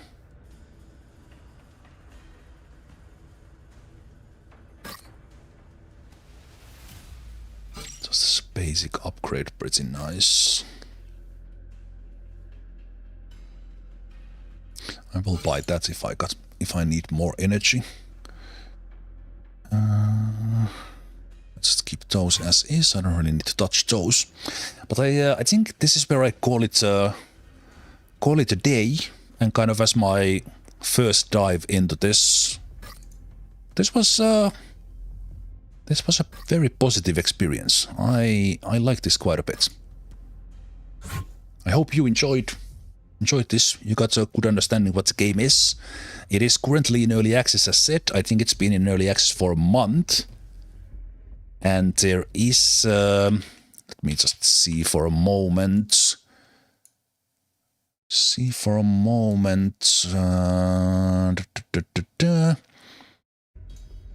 So basically now during the first month they have already been kind of checking the bugs and stability that's there, and obviously the game did not crash once. I didn't really run into anything that was problematic, and they are currently working on adding like more specific side missions for the characters, and kind of working on the initial balance and the gameplay adjustment. I think they have already done that. I think the first things they did was make certain things a little bit easier. Those who played this game right after release, they were just getting their ass whooped. But maybe there's some sort of balance there that they need to reach. But then after this phase 1, they will move into the phase 2, which will be like the springtime and early summer, and they will be expanding the main storyline and introducing additional main story endings, whatever that means, and kind of refining the combat. And then after they basically, I think, like have those additional endings there and have the main storyline finished, they will go to phase 3, which will be like the rest of the year from summer onwards. Expanding the scenario editor, which this game also has. I didn't even show that. So you also have a way to build your own missions. But then they will make all the endings available. They will implement difficulty mode options into phase 3, which will be then like early autumn. Apply targeted difficulty tuning based on the feedback. So obviously the early access is important. That's kind of for the balance. Yep, the roadmap seems pretty solid. I like it. And just for this sort of a small studio game, this is pretty good. I like it. Enjoyable game. So I will be following the early access development of this. Maybe having 1 or 2 additional streams continuing from here as the game develops a little bit further. And yeah, hope you like that. And tomorrow, so I'm doing these sort of one-shot, let's try something on Mondays and Tuesdays, or playing some miscellaneous games that are in early access that we have already played on, like this one or Menace, things like that. Thursdays and Fridays, XCOM Files, currently. That's like the turn-based tactics days. And on weekends, Saturday and Sunday, I'm playing, let's call it broadly isometric RPGs, but currently it's Pillars of Eternity. And I just started Act 2 on this previous weekend. So if any one of those is your thing, follow the channel. And tune in again tomorrow, Thursday, weekend, whenever you can. And you can find all of these on YouTube right away after the stream on the live tab, in addition to all the content I've done in the last 15 years. I just calculated there's over 100 playlists and about the same number of full playthroughs, so there's probably something to watch there if you enjoyed this. But to all of you, thanks for watching. Appreciate you being here. See you next time. Take care.